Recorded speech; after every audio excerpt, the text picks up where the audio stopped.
Once you enter the demon realm of young adult life, the dynamic of Halloween shifts from candy time to party time. But that is not a memo I accepted. I still wanted to go out and collect some candy booty. I didn't want any of that booty, you know what I mean? So during my freshman year of college, as a dormitory resident, I had my eyes on a different prize than my colleagues. So I'm sitting in my dorm room alone on Halloween, dressed as Batman with a fire in me to make something funny happen. There's this girl that lives down the hall I kinda knew, so my plotting started with her. My awesome plan was to go to her dorm room door and trick or treat. I'd get a few laughs, maybe a piece of candy, and I'd call that a W. So I knock on the door like, I am Justice, trick or treat. Oh my god, you're so funny, I've got just a thing for you. She gives me a Skittles bag, like, don't eat too many. But I'm just popping off. I had been living impoverished off PB&J sandwiches the past month, so this was essentially gold. Before I leave, she adds, I'm having a little get together in a minute, so if you want to come over, you can. So I'm like, sure, I'll go over, knowing damn well I'm not going back to that place. I got my loot and that's all I wanted. I get back to my room and I'm snacking on these delights, probably watching Hunter x Hunter. All of a sudden, I'm like, oh damn, I'm really high right now. The fuck? On closer inspection, these were edible Skittles, but I mean, they hardly show it. I was like, why'd she give these to me? Honestly, I was fine with eating edibles since I didn't have anything better to do, but I just thought the situation was weird. So I go back to her room to see if she meant to give these to me, and as I knock on the door, she answers it like, oh my god, you came, come on in, come on in. I had forgotten she had a little get together I was invited to, and I didn't want to be rude and leave, so I went in, and when I saw this place, this was not how I imagined her little get together at all. It had to have been some kind of sorority party because there was like 10 girls essentially wearing lingerie, and then me dressed as Batman. They were drinking, playing games, and I'm completely out of my element and pretty high. I'm a married man. I can't be put in situations like this. So I'm like, yo, this party is epic. I'm gonna go get some water. I fill up my glass and just sit at the kitchen counter alone, trying to think of the quickest way to get out of here. I text the big man Adam to come to the door and get me out of here. I give him the room number and I say to just open the door and ask for Batman. But I didn't get a moment to see if he replied because this girl comes up to me and sits at the counter. Hey, what are you doing over here? And this is when I made a decision I look back on as highly questionable. I was new to college and I didn't want to taint my name so soon and be known as the Batman guy that sat alone at the party. So what I do is I go full Batman mode and protect my identity by speaking like Batman. I'm just thinking about criminals, you know. Haha, that's funny. You should come over and play games with us. It may have not been the best decision, but I ate a lot of those Skittles, and these people were drunk enough I could speak like Batman all I want without repercussions. This girl takes my arm, pulls me over to a beer pong setup, and hands me a ball. I didn't want to drink. I'm already zooted beyond belief, so I'm aiming between the cups so that the ball just hits the edge and bounces away. And this whole time, I'm just hoping that Adam got my text and would come through the door and save me. The more I miss, the more these people are chanting for me to get a ball in. Eventually, one of the balls land, I gotta drink it, and they're chanting for me to get more. So I do one more, and then they chant again for me to do one more. They just don't want me to stop drinking and getting these balls in the cups. I realized that this is just gonna keep happening forever, and I can't keep this up anymore. So I use the tried and true stalling method. I need to go to the bathroom. I check my phone to see if Adam's on the way, and I stand in this bathroom for like 5 minutes until I got out because I don't want to be in there for a suspiciously long time. I walk out and see the girl that invited me here. I walk up to her and I'm like, yo, did you know those Skittles were edibles? Yeah, I know you like weed, so I thought you'd like that. Huh.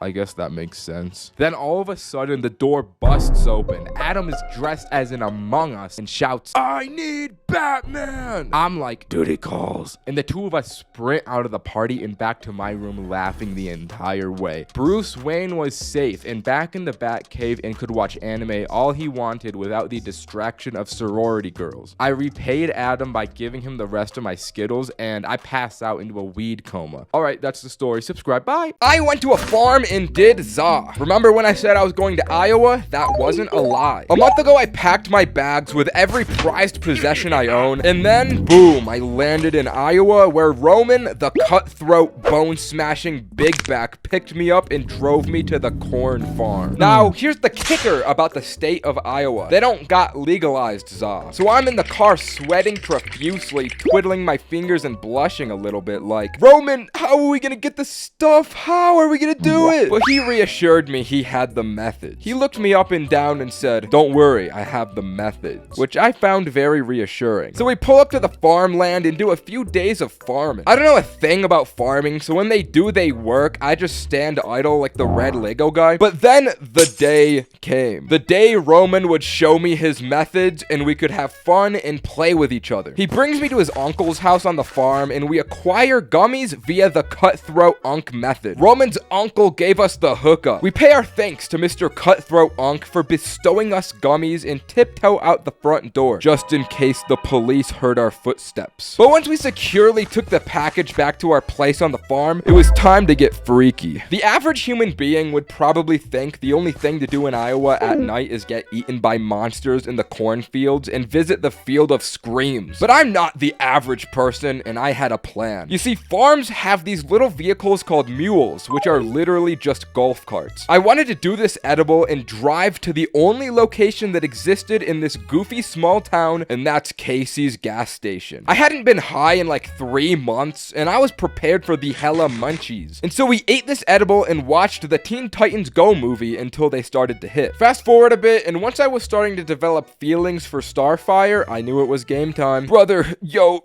are you ready to do this shit? Most definitely. We get our things and frantically bolt to the door, but we both fucking stop in our fucking tracks because right before our eyes was Roman's cat Manhole. Bro really named his cat Manhole. But Manhole was mad cute, bro, on some type shit, you feel me? He was on some, you want a little treat, Manhole? And upon inspection into the cabinet, we had only whole wheat bread. Manhole, I'm so sorry you're gonna have to starve to death. Nah, bro, nah. We gotta get him snacks. Snacks from the gas station. You don't mean, oh, I mean. You see, Manhole loves hot dogs. And what's at the gas station but $4 hot dogs? So now the move is to get our little asses in the mule and travel all the way to Casey's to acquire the $4 hot dogs so that Roman's cat could enjoy his favorite snack. The two of us say a heartfelt goodbye to Manhole as we hop in the mule and begin our travels. The nearest gas station was like 15 miles away, and the mule only goes about 30 miles an hour, but I wasn't about to drive this thing at top speed. That sounded scary. So we had about an hour-long journey through the dark, desolate corn and soybean fields to get this hot dog. And let me tell you, when you're off the Unk gummy in the pitch black darkness, it makes you think skinwalkers are about to abduct you. It's straight up like a liminal space. When I say it's all corn and soybeans, I mean it. The terrain is Minecraft super flat with miles of farmland stretched out as far as you can see. There'd be an occasional farmhouse we'd pass, but the only thing to really focus on was the windmills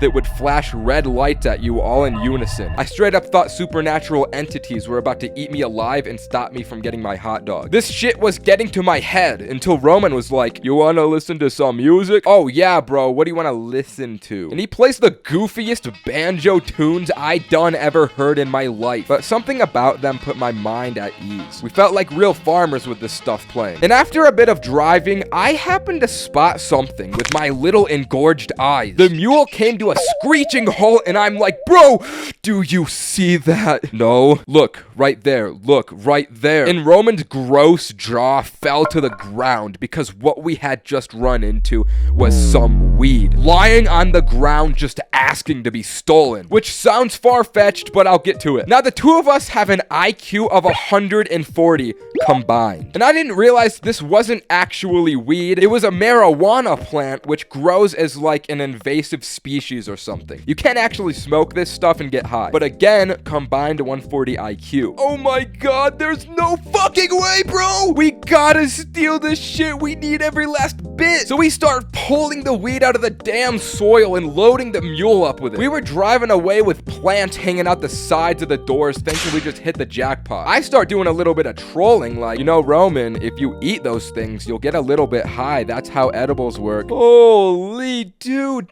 no way. Roman starts fucking that food up, eating the plant glance as we proceed with this journey. We pull up to the gas station, get out, and have a moment to lock in and pretend to be sober. If this gas station employee had even an inkling that we were high, they'd probably call the cops and put us in prison. That's just the Iowa culture. Stakes were high here. We enter the building and immediately I don't know where the hot dogs are. It's in the dead of night and we're the only ones in there, so the gas station dude starts hitting us with some lethal southern hospitality like, "What brings you folks in here so late? I never seen you two." "Oh, you know, we're just hungry. What would you guys want?" "Hamburger." "Oh shit, I can't go back on this. I fucked up. No, we want the $4 hot dog." I thought I'd be suspicious if I said my order wrong, so I doubled down like, "No, I want the hamburger. He wants the $4 hot dog." "Well, I'm sorry, but we don't have hamburgers, but I can get you that hot dog." And now I look real sus because who not just goes to a gas station for hamburgers but doubles down on it? There's not a gas station on earth that has hamburgers. I had to get out of there, so I'm like, okay,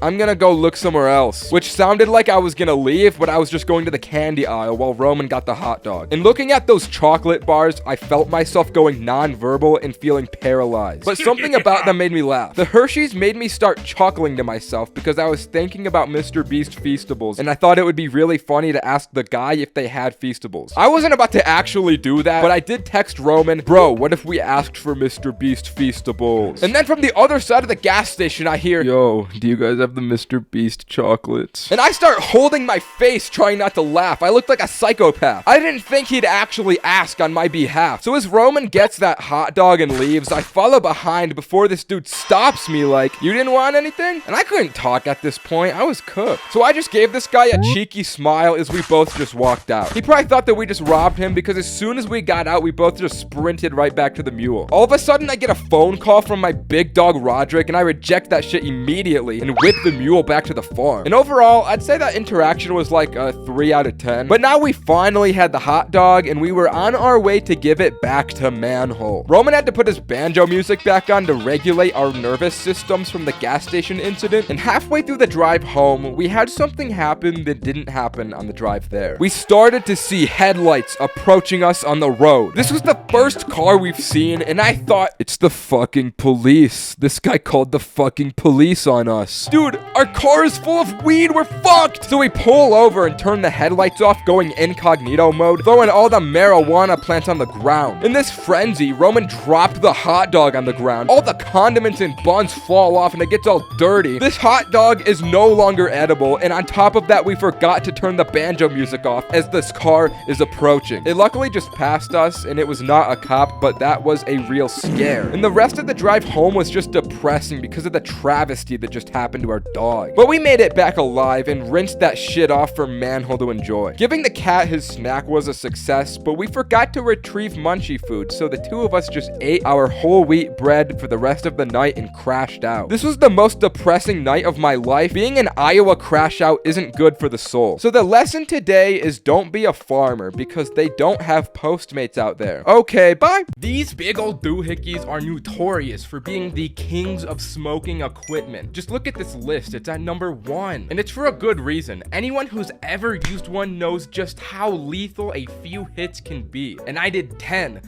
big hits living to tell the tale, baby. I was in a smoke competition with this guy that is genuinely unhinged and vile as a person, but we'll get into that. It all started in one of my stacked classrooms. I had Roderick, Adam, Roman, need I say more? But there was one unnamed mystery individual in this class as well. No one knew him, but also everybody knew of him. He'd always be dressed up extremely classily. He had this pot hat he always wore. He had those anime hoodies and his classic lightning bolt Crocs. The dude dressed so loudly despite never speaking a word once, until Roman did his talking to strangers thing and came up to the squad like, "Yo guys, I talked to the Croc guy, he seems kinda cool, I'm gonna hang out with him." But then "I'm gonna hang out with him" quickly turned into "we all hang out with him," because the three of us were just too curious to meet this guy. We had to be there. So the plans were made of Of course, at Adam's magnificent property, the day had come and the boys were all dressed up head to toe for Croc Guy's arrival. As he burst through the front door, we were all pleasantly surprised to see he was still sporting that iconic look. Considering his hat, we wasted no time to get to the point. You wanna smoke? Sure. So we get the equipment and all tiptoe downstairs ready for smoke time. So how often you smoke that epic, bro? Just about every day. Oh, alright. So you think you can do more than I can? Well, why don't we find out, huh? So I grab that thing, take a hit, and pass it over to him. It goes around its rotation about 3 more times before the big man Adam has to tap out. 2 more rotations, and Roderick taps out. Then ultimately, once we get to the 7th hit, I look over at Croc Guy, and he says to me, I can't do this anymore. So me and Roman do a celebratory dance to commemorate victory. I feel on top of the world! We need to go to the gym! So we go into Adam's home gym. Like I said, he's got quite the estate. And me and Roman start hitting this punching bag with no remorse for our hands. In the face of success and 7 bong rips, there was no pain to be felt. But Roman must have had some serious demons because he took it pretty far, but he's the unhinged one, so it's not unexpected of him. After we broke our actual hands, we walk back over to meet with the group downstairs. But it's important to note, as we walked back, I was walking behind Roman. We were met at a crossroad where going left would lead us downstairs, which was where everyone was, but going right would lead us to Adam's bedroom, where I could swear I heard some kind of noise from. But I had thought that everyone was still downstairs. Did they come up to Adam's room? Roman didn't hear this, so he kept walking without realizing I had stopped behind him. So I turned alone and walked towards Adam's bedroom, and as I walked in, I see the Croc Guy laying on the floor, but I didn't see anyone else. Yo, what's up? No response. I walk closer, and I see he's passed out in a weed coma of some sort. But as my eyes wander down, I see the Croc Guy is, exposed. I'm frozen for a moment before I slowly just walk out of the room to not make a noise. Bro, what was that? I knew we should have never hung out with the Croc dude. Oh my god, I need to tell everyone else about this right now. Once I got downstairs, I see Roderick freestyling and I freeze up again. Being as high as I was, I realized it would be pretty awkward to explain the situation to them. So alternatively, the plan was to naturally lead them into finding out themselves. But before I said anything, there was one absolutely fire bar Roderick said during his freestyle, which went along the lines of, "She didn't want to fuck me, but she should have." After that heat was spoken, I said, "Guys, let's all go upstairs." "Okay, but let's smoke more." So we do the bong rotation 3 more times before going upstairs, and I'm just hammered. I am smashed from these hits, dude. As we walk up and towards the room, Roman yells out, "Bro, we need to go to the pool. I want to see what the water looks like." So the great Croc Guy reveal was delayed while the 4 of us sit by Adam's pretty sweet indoor pool. But to be honest, because of all those extra bong rips, I kind of forgot at this point the trauma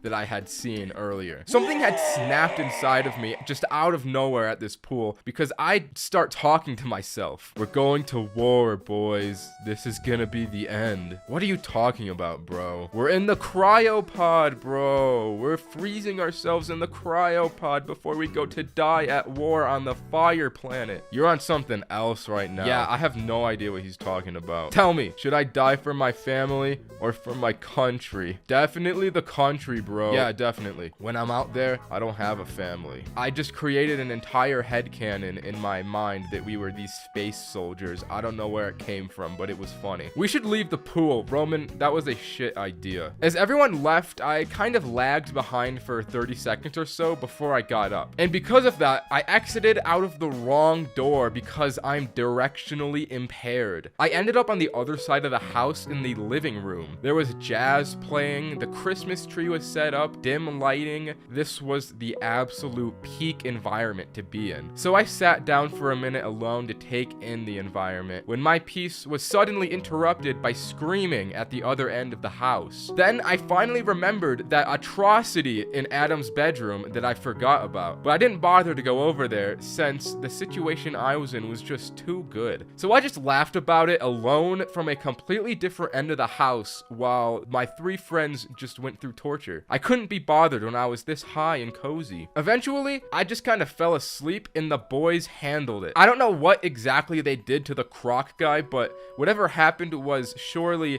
a solution. Okay, that's the story. Subscribe. Here's a big one. You people have wanted this. My first time getting high, as it goes for most people, was a crazy experience. Now, I was at my friend Roderick's house. He's a classic guy. He's in just about every story that I tell at this point. Roderick's house was not like any other house. He lives in luxury. A luxury that a poor, under the poverty line boy like me will flip his shit when he sees. I mean, he's got a piano as you walk into his house. He's got a projector as a TV in his living room. This is the shit you see LA YouTubers live in. He lives in the Incredibles mansion. So Roderick was the weed expert that was going to show me his ways, and I was his apprentice. And this wasn't just my first time smoking weed. I should mention it was also my friend Roman's. The 3 of us were all sleeping over together this night inside Roderick's nice-ass house. Roderick was the real homie this night because he said, we can't just smoke a wax pen on both of your guys' first time. We gotta get our hands on the real stuff. What we had to do first was acquire the weed because we didn't have anything at this point. So we were going through the process of asking everyone that we knew on Snapchat if they knew somebody that sells weed until we finally landed on one guy. We pull up to his place and it's not scary at all. But this is my first drug deal. I'm anxious in my mind. What if this dude's got a gun? What if he kills us in cold blood? But then this dude comes out of his house with these big ass goggle glasses. He looked like a real dork. This motherfucker was a certified bozo. We could have given this dude a wedgie for the weed. Once we drove off with the weed, we all just burst out laughing because we were expecting the exact opposite of this guy. We had acquired our first weed. Roman and I were just marveling at its beauty. We felt the weed, we smelt the weed, but most importantly, we wanted to smoke the weed. Before we stopped back at Roderick's, we drove to the gas station and he was like, I'll be back in a minute. This won't take long. He comes back with a bottle of Sprite, a pack of gum, a pencil, and a straw. Yo, what is this all for, bro? You'll see, bro. You will see. So we drive back to Roderick's place, run to his bedroom, and assemble all of our stuff. Roman and I just sit back while Roderick works his magic. He drinks the whole Sprite bottle, takes a gum wrapper, and wraps it over the top. He pokes some holes in the wrapper, and then he stabs the side of the bottle and sticks a straw in. And just like that, we had our own homemade bong made. It was a pretty jank way to smoke weed, and it didn't work all that effectively, but we had to make do with what we had. We were on limited resources. So we smoked out the Sprite bottle, and I don't know what was in this weed, but it affected Roman and I in a way weed has never before since then. In my going for a walk on mushrooms video, I mentioned how the mushrooms made my vision like in Minecraft, how your FOV can increase. In my experience, that's pretty usual for mushrooms, but this was the one and only time that I've had this effect solely from weed.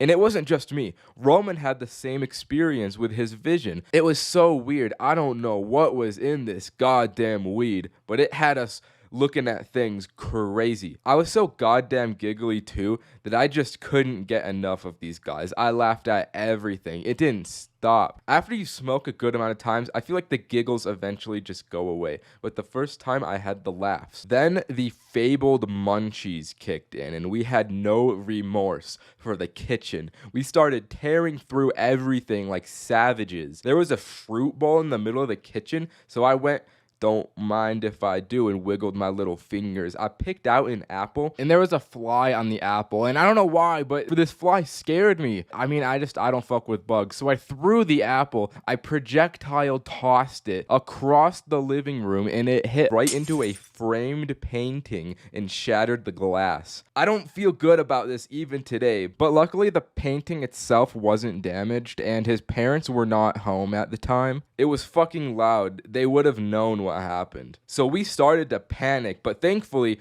Roderick is the real homie because he vacuumed up the glass for us. Lord knows, neither of our asses could have functioned a vacuum in our current state. And by this time, I started fucking up the Pop-Tarts, and I just forgot about what happened. I wasn't joking when I said we were savages. We were on a real ruffian shit. Roman went back to the room first with his snacks, and as I followed behind him, I entered the room to see that he was unclothed. He was only wearing his undies. He was sitting on Roderick's bed, eating a family bag of chips and watching YouTube videos. I feel like it's almost a universal experience where people smoke weed for the first time and search videos to watch while high on YouTube. And the same videos always just come up too. I know that you have seen this cartoon before. This video had us mesmerized. It was beautiful. We went on a YouTube binge for like over an hour or so, and I couldn't tell you how it happened, but we eventually ended up on Diary of a Wimpy Kid YouTube. We were just enjoying some classics like Greg Heffley is a Sociopath. After we got bored of YouTube, we put on some lo-fi beats, and Roderick had this light projector that put stars all over the walls, and we fell into a slumber. I was paranoid the following week or so because I thought his parents would have noticed the painting frame that I broke, but they never really did. Because of me, there's a painting with no glass in his house, and to this day, nobody has really noticed it at all. So that was the story of the first time I smoked weed. Okay, bye-bye. When it comes to high school, we all have shit memories. Nobody's decision making will be depthful when they don't have consciousness. Even when it was good, it was never all that good. Today, I'm unfortunately here to recall upon a time that has fallen down in infamy. It was a certified bad time. Back in 11th grade, we needed to up the ante and raise the stakes on a daily basis, merely to keep entertained and probably alive with our hormone brains. So we concocted this half scheme idea to smoke gold. And what I meant by that was to roll a golden joint. Surely an absolute premium experience to be had. We wanted that man in the moon weed to get us out of this motherfucking world and to place into our wraps made of gold. But that wasn't enough. We had the brilliant idea of suggesting a boys' feast this night, featuring a steak, a beautiful steak as the main dish. We fancied ourselves sophisticated philosophers and men of taste. The philosophers in question being me, Roman, Roderick, and Adam. Our combined brain power told us we needed to act fast, or else Adam's plug may take a nap. So Adam texted him at lunch real quick to secure a dub before Mans hit his afternoon weed coma. After school, we hopped in the whip and skirted off. Questing with the boys was never any lightweight situation, you understand. A Socratic philosophical debate carried out inside revolving around how much coinage was required for the night's festivities. If we pooled our money, we had $47, which was probably enough to buy the steak and the weed that we wanted. We pulled up to Safeway and parked the whip to commence the shopping. This was my first time buying meat to cook. I didn't know what to look for, and neither did anyone else. We bought the steak, got in, and got the fuck out of there like that. Adam's plug lived right up the hill, so we zoomed up the hill right after and filled into his basement like weed gnomes. When we got the za, we tell him about our quest and ask him if he knows how or where we could find golden wraps. He goes, "Hold on," as he pulls out a golden cone and a small piece of gold paper. You can either have a pre-roll for 20 or the filter for free, but you can't have both. This is what I meant when I said high school was shite. This moment right here should have been it all. Anyways, the boys mentally connect for a moment and confirmed that we're all like, fuck this guy. So we grab the filter and head out. Before we leave, he gives us 3 shops that wouldn't card, according to him. With 2 of the 3 ingredients scored, everybody hopped back in Adam's car and set course for the first shop. We for real felt like American navies in this moment. Brave seamen who ventured into unknown waters for booty. As we pulled into the parking lot, Adam said he wanted to go in first. So we blessed his ass with ancient prayers before exiting the vehicle. He comes back empty-handed and looking a tad unnerved. He explains that he went in to find a really chill tall, young-looking guy behind the counter. But as he started to browse around, he noticed that there was a bit of a switch up. An old guy sat crossing his arms and glaring at Adam from where the other guy was. This did not vibe with Adam very well, so he bolted out the door before he let anything else happen. Exhibit 19 as to why high school sucks. The shit you have to risk your literal life and limb over was never worth it. Looking back, this was not worth the amount of trouble we could have gotten into. From here on out, we decided to call the places to ask if they had any specialty wraps, but the second and third shops that the plug had given us were a no-go. So we decided to Google 24 karat gold weed wrapping paper for sale near me. This turned up some interesting results, and after some more Googling, we narrowed it down to one shop that might have had it. At this point, we're impatient and morally sabotaged after escaping a nearly fatal encounter with the last. As we're pulling into this decrepit looking empty strip mall, we consult the lexicon and find a ritual of protection for our boy Roderick. We gotta buff him with Dark Moon Blade before sending our man out into the fray of Dark Root Garden, bro. This motherfucker Roman starts chanting inaudibly. We wrap up our blessings and Roderick steps out ready to face our collective demons. Adults in authority positions in possession of shit that we want. We wait 5 minutes, then like 8, and then about 10 minutes go by and there's still no sign of him. Finally, he comes out and it looks good. He's got that little grin we all knew meant good things. Roderick went sexy beast mode and not only found the wraps, but convinced this guy that he was 21 enough to buy them. So we had the wraps, we had the za, we had the steak, and we had our magical, precious filter. All that was needed now was to assemble the stones like Thanos and rip fat tokes of this golden excellence. Adam's parents still hadn't gotten home yet, so we zoomed over there to prepare the feast. Adam cracks out the pan while Roman and Roderick take over the cooking preparations. Everyone crowds around the cooking skillet watching the steak come up as Adam tries to roll the joint. The problem was that we had not expected the golden wrapping paper to be as thin and slippery as it was. Adam's fingers couldn't really get a good tuck going and fold the paper over. Micro weed nuggets start falling out and I foresee what is about to happen before it does.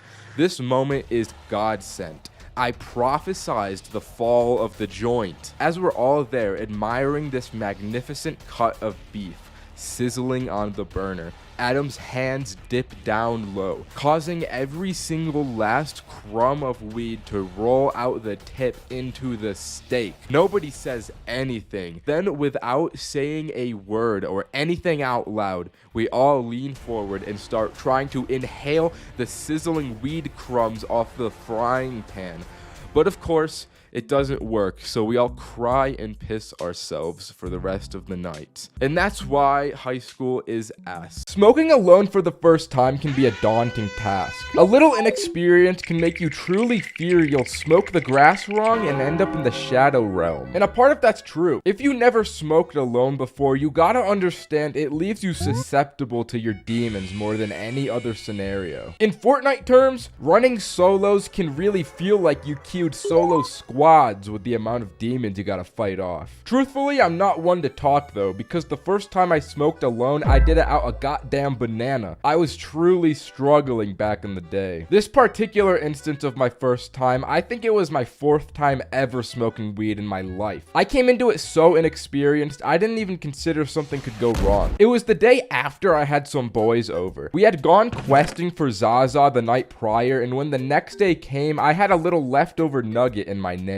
So once they all left my abode, I got a real sinister and evil idea inside of me. I got the idea to smoke it on my lonesome. The only issue, I was so new to weed, I didn't even have a method to smoke it. I went on Google and looked up homemade ways to smoke weed, and that's how the banana thing happened. Then came the second problem all low-level Za smokers encounter, and that's masking the smell. And to be honest, I don't really have a very keen nose. My sense of smell is kind of fucking fucking bad. But I just turned my fan on full and blew the smoke out the window. It was really the best I had. I won't lie though, the banana was goated. The banana was a little too goated because I ended up smoking way more of that razzmatazz hop skiddly do than I thought the banana was capable of. I expected some janky doohickey that hardly worked, but the banana method was truly valid. I only took like 2 to 3 hits since my tolerance was so abysmally small. But even from that, I started to see God. The chronic lung pain started to settle in immediately. It was so bad, I was praying to God, like, please Lord, free me of this pain. I didn't mean to smoke this weed. It was an accident. I really don't know how this happened. I was in recovery from this for like half an hour. I straight up thought it would never end and my high would be ruined because of it. So once I healed, I went on TikTok to rot myself from the inside out. But in my scrolling, there was one video that really stood out to me. It was specifically this one image from the video of a Lego Star Wars man. I stared at this picture for like 20 minutes, completely dumbfounded and in awe. I couldn't comprehend this Lego man, and it just didn't look right to me. So I did my research and watched the entirety of Lego Star Wars Episode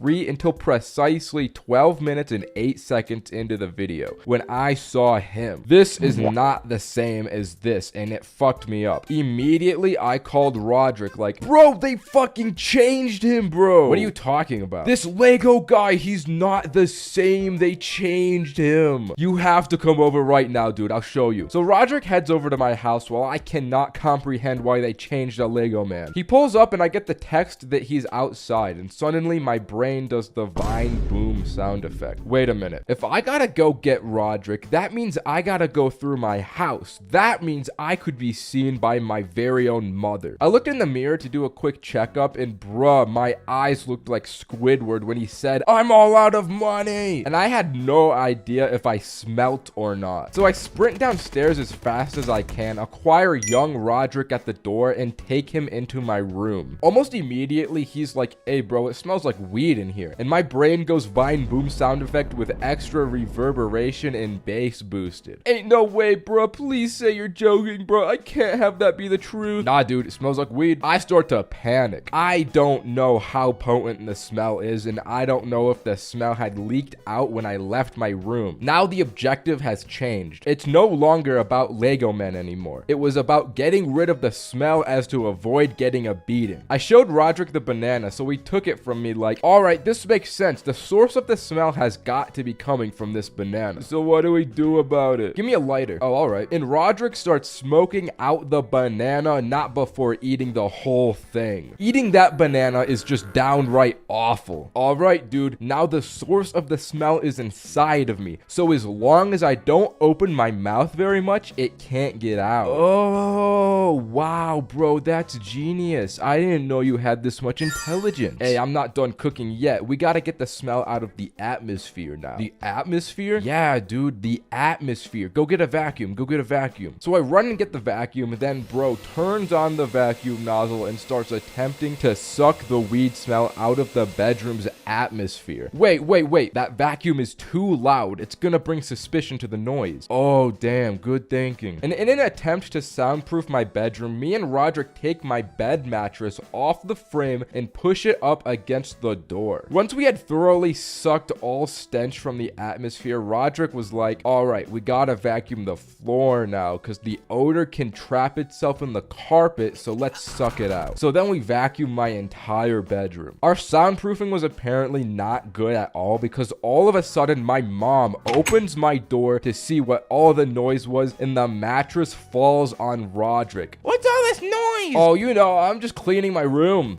Are you okay, dude? I think my rib punctured my lung. Okay, but we should be all good with the smell now. This was perfect because now I could show Roderick how they changed the way Lego General Grievous looks in Lego Star Wars. So I showed him the difference, and bro didn't really care. He never played Lego Star Wars, so he didn't really have any reaction. After that anticlimactic reveal, he just headed home, and I was back to being high alone. But since we had cleaned my room, I won't lie, I felt like a king. I felt like I was living in the highest echelon of society. So I took a whole shower for like 30 minutes in complete bliss. Once I was done, I got out and looked out my window to enjoy the view to see Roderick's car was still outside my house. It turns out he forgot he drove to my house and he was walking home this entire time. So I called Roman to get Roderick to take him to my house so he can take his car home. So we go through with the plan until Roderick gets back to my house and he's like, I'm high, I can't drive. So we call Adam to drive over and bring Kevin to drive Roderick's car home. In the meantime, me, Roderick, and Roman all go up to my bedroom, and as soon as Roman steps in, he's like, it smells like weed in here. Are you joking? After all the atmospheric sucking we did, it still smells like weed. So Roman did a little scouting around until he finds little bits of weed all over my bathroom counter. It turns out Roderick had just spilled them all out before eating the banana and forgot that they were out in the open. So Adam and Kevin come to my house, and as Kevin gets ready to drive Roderick back home, he realized he doesn't know how to drive a stick shift. So we need Adam now to drive Roderick's car since he doesn't know how to drive a stick shift, and they did a whole thing that I completely tuned out because I'm high and can't mentally comprehend their plan. As I'm watching them try and figure this all out, I'm just thinking, damn, if they never changed the way that Lego guy looked, none of this would be happening right now. So since I just kind of tuned this whole thing out, I decided to sneakily turn around and just walk back into my house while this chaos is transpiring outside. Even though at the heart of the cause it was my fault, I was just like, I can't deal with this right now. And as I went into my room, I won't lie, I still smelt the weed at this point. But I couldn't really bother to care about that either. I was just so mentally fried and I was so high. I decided I would just watch funny videos on my iPhone SE until I passed out. Okay, that's the video. Subscribe. Bye. I've seen videos recently of people telling their experiences going to school high, so I thought I'd share my experience of sneaking into my high school while high. A complete Metal Gear Solid covert operation breaking into my high school after hours. It was very illegal. And just a disclaimer to anyone watching this, don't follow in my footsteps. This was a bad decision. I could have been locked up for the atrocities I committed this night. And I can't go back, bro. This story starts on a summer afternoon of my senior year. I was at my boy's birthday party. We'll call this particular birthday boy Cameron. There was a handful of others there, but they weren't particularly important to the story, so we'll just call them anonymous individuals. The vibes were peak, and we were out grilling in the backyard, making some of the best food known to man. For Cameron's birthday, his parents got a hotel so that he could invite as many people over as he wanted, which, as you know, means the night came and so did that gas. And for Cameron's birthday, you know we all had to turn up and smoke until we forgot who we were and why we were there. People were throwing up, and at one point I swear this guy just started playing Valorant for no reason. Shit was just happening and it was a good time. As it got pretty late into the night, people started to wind down, but I was still feeling a little nefarious, as I do. I asked around if anyone wanted to go for a walk, but everyone was pretty gone, so this walk of mine became a solo mission. Something about Cameron's house is that he lives about a block away from the school, and I hadn't been there all summer, so I thought it would be fun to walk around the school grounds. And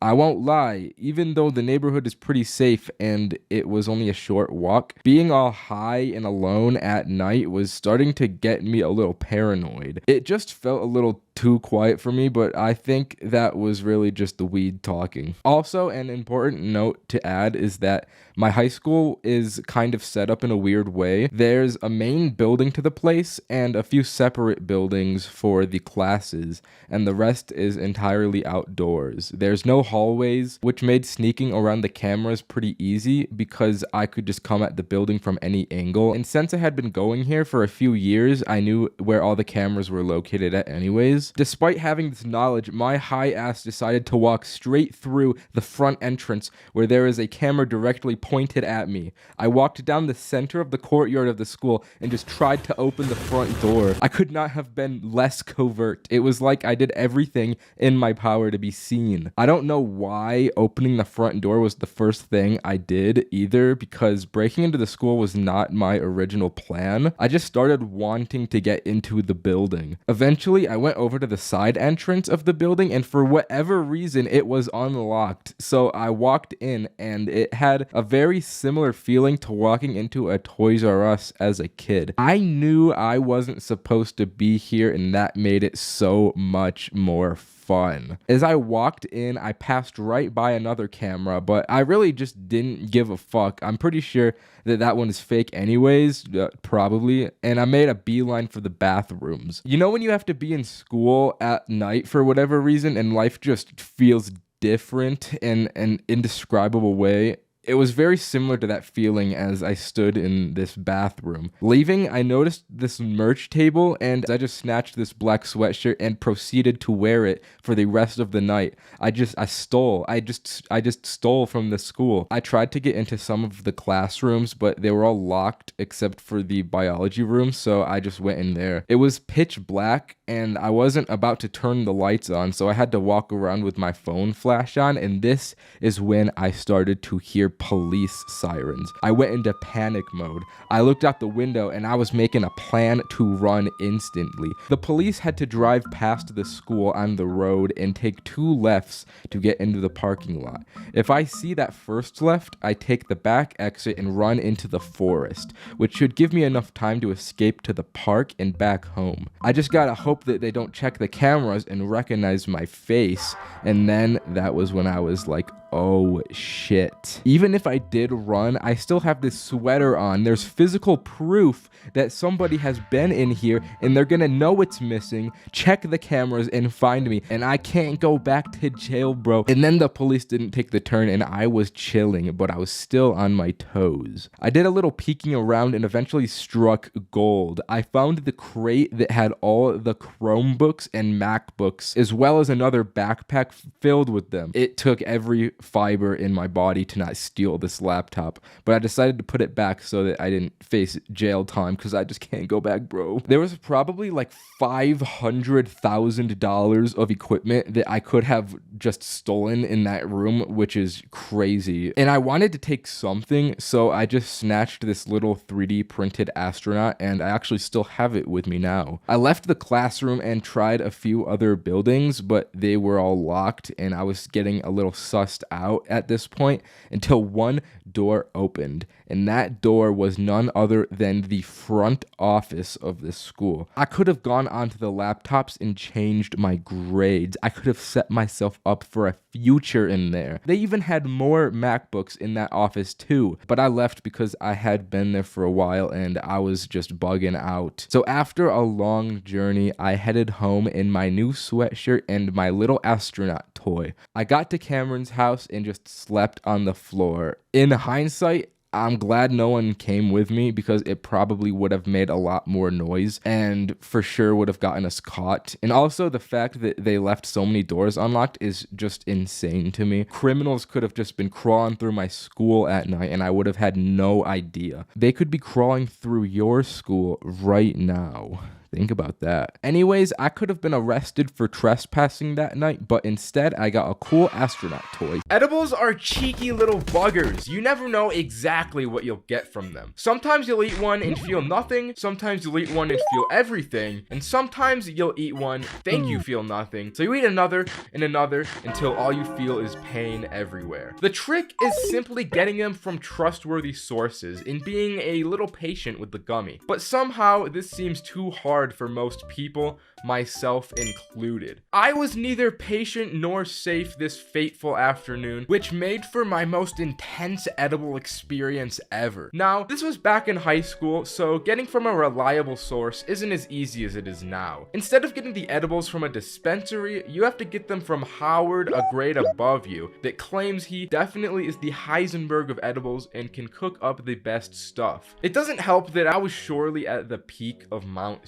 stupid on the Dunning-Kruger effect curve, where my confidence was at an all-time high with weed and my experience was very low. I was naive in the face of Howard's homemade edibles, so I bought a batch of them after school, took them home for the weekend, and prepared for an epic freaking time while I had the house to myself. You already know, before I ate these, I was showing them off to the boys. I was like, look at the fresh booty this young boy got his hands on. But I wasn't about wasting time. It was business time. It was time to eat the edibles. I started by just eating one of the 4 I had bought. And right from the moment it touched my tongue, I could taste just how weed infested these brownies were. But I got it down. Then, with every passing second, I analyzed how I felt. And when you think about time that hard, it makes it feel like it passes way slower than it actually does. What feels like 30 minutes is actually 10, and what feels like a weak edible is actually a bombshell that hasn't gone off. So I thought, this one should have hit by now. I guess it's just weak. If this is how 1 feels, I can definitely take an extra 2. And we all know how this goes. As all of these edibles hit at once, my body is instantly, essentially paralyzed. I got the cotton mouth of a lifetime, which marked the only time in my life where I wanted water more than pussy, money, or weed. So I just lay here like, god damn, I didn't sign up for this. So I try and roll over to get my phone and text the boys group chat that I was on my deathbed. But my body couldn't roll over without me using 100% of my brain power to do so. As I picked up my phone, it felt insanely heavy. I had the 40-pound iPhone. The phone was just way too heavy for me to pick up, so I was left with one option. I couldn't text. I had to send a voice memo. Yo, guys,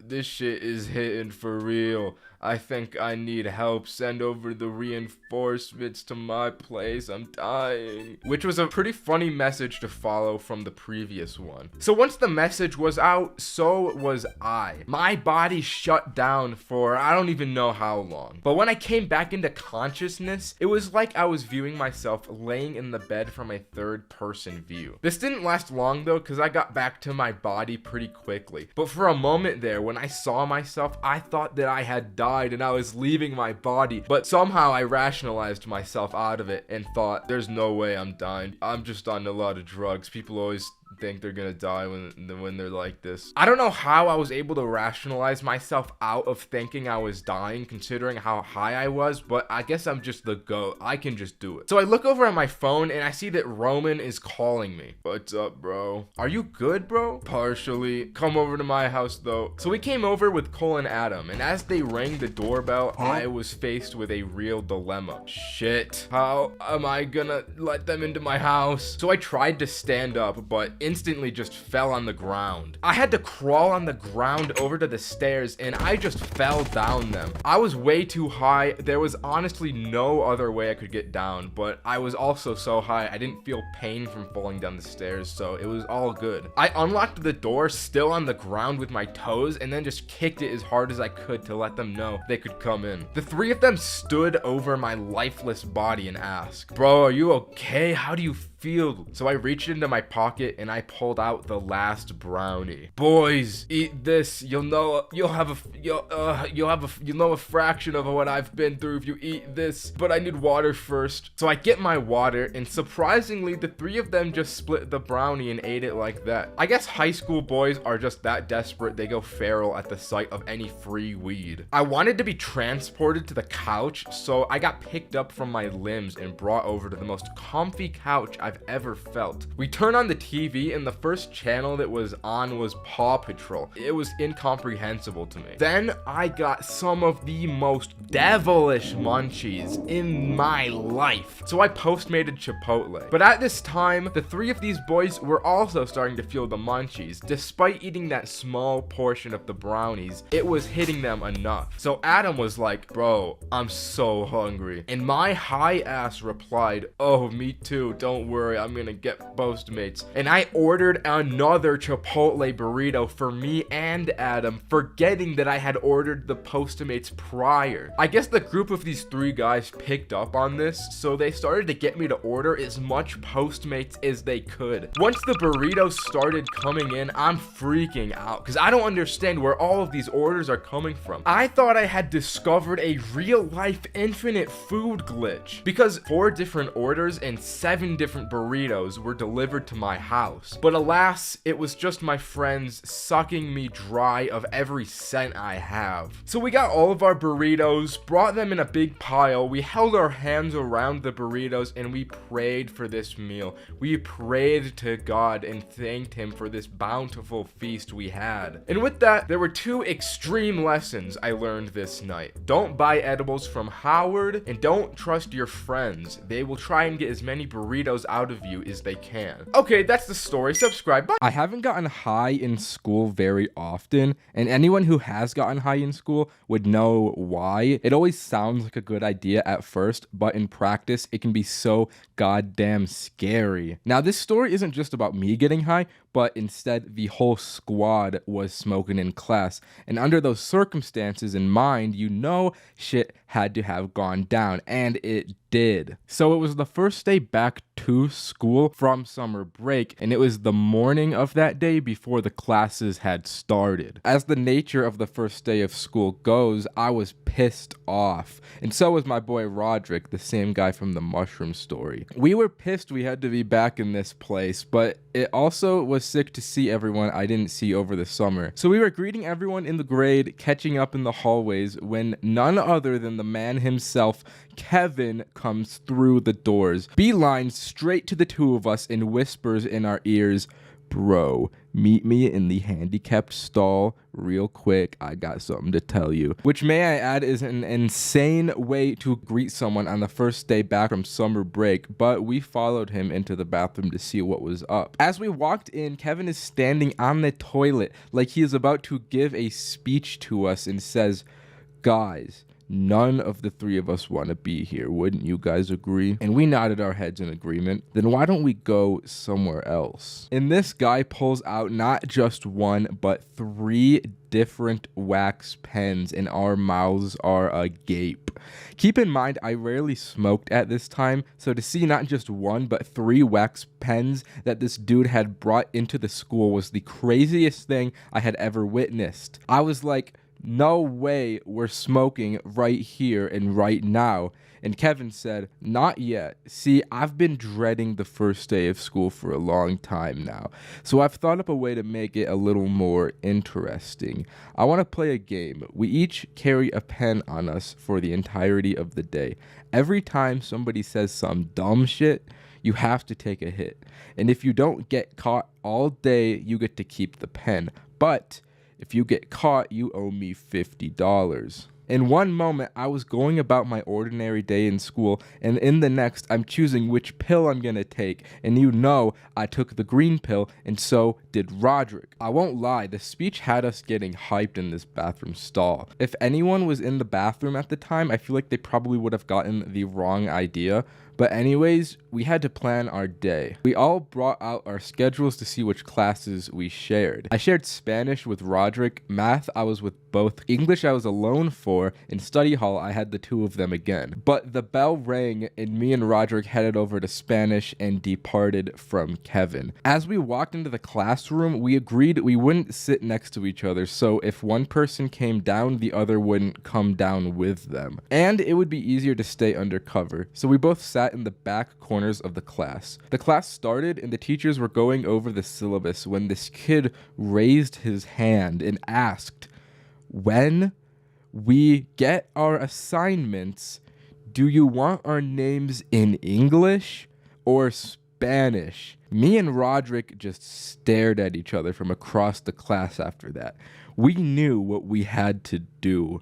As soon as the teacher turned around to the whiteboard, we took a hit, But then she turned around and we just had to hold in the smoke until she turned around again. And once I did, I started coughing loud. I couldn't hold it in that long. So I crossed my arms and put my head down, and no one thought anything of it, but it was close. The class went on and we got out of that one safe, although those wax pens, if you've ever smoked them before, hit hard. So even though I only took one hit, I was already feeling it as we walked to math. We got to the class first, and as Kevin walked in, he looked so fucked up. I was like, bro, what happened to you? And all he replied with was, it was Liam, bro. And then just took a seat before I could respond. Lord have mercy on his soul. Let me tell you, math was a dreadful class to get through. Not because of the challenge. We didn't even have to smoke once during this period. It was just the munchies, bro. Lunch was the next period, and I was fiending for that school lunch. The most entertaining thing that happened to that class was that I sat across from Kevin, staring him straight on, and he just kept nodding out of existence and coming back. This guy was on another planet, and it was only 10 in the morning. Once lunch came, I spent like $20 on snacks, but they were all out of the vending machine, which was a process I did not have the patience for. Waiting for the food to come down just felt like an eternity. The squad linked up, and I tried to get more information on what happened to Kevin during first period. Can you elaborate on what happened to you earlier, bro? Liam, bro, he had to introduce himself, and he said he likes kids. He didn't realize how bad that sounded, bro. But he really said it. And to be honest, me and Roderick, we just decided to take a hit right there after hearing that out of respect for what he had gone through. Once the bell rang, I started stressing because my next class was alone. I lost my supports and I had to face English class like a real stoic man. I sat down. I don't remember exactly what the question was, but I do know that some kid said something that I had to smoke to. So I had to take a hit. Then the guy next to me leans over and looks into my eyes and just nods. I was sitting next to the school stoner Bradley. Bradley saw this and asked, yo, can I get one, bro? So respectfully, I handed him the pen and with no remorse for his own life proceeded to blow it straight into the air, and of course the teacher noticed and walked over. I thought it was all over for me in this moment, but he just ended up sending Bradley to the office. But the thing is that he still had my pen on him when he left. This guy, 200 IQ, outplayed me and purposefully got sent to the office so he could take the pen for himself. I don't know if that was actually his plan,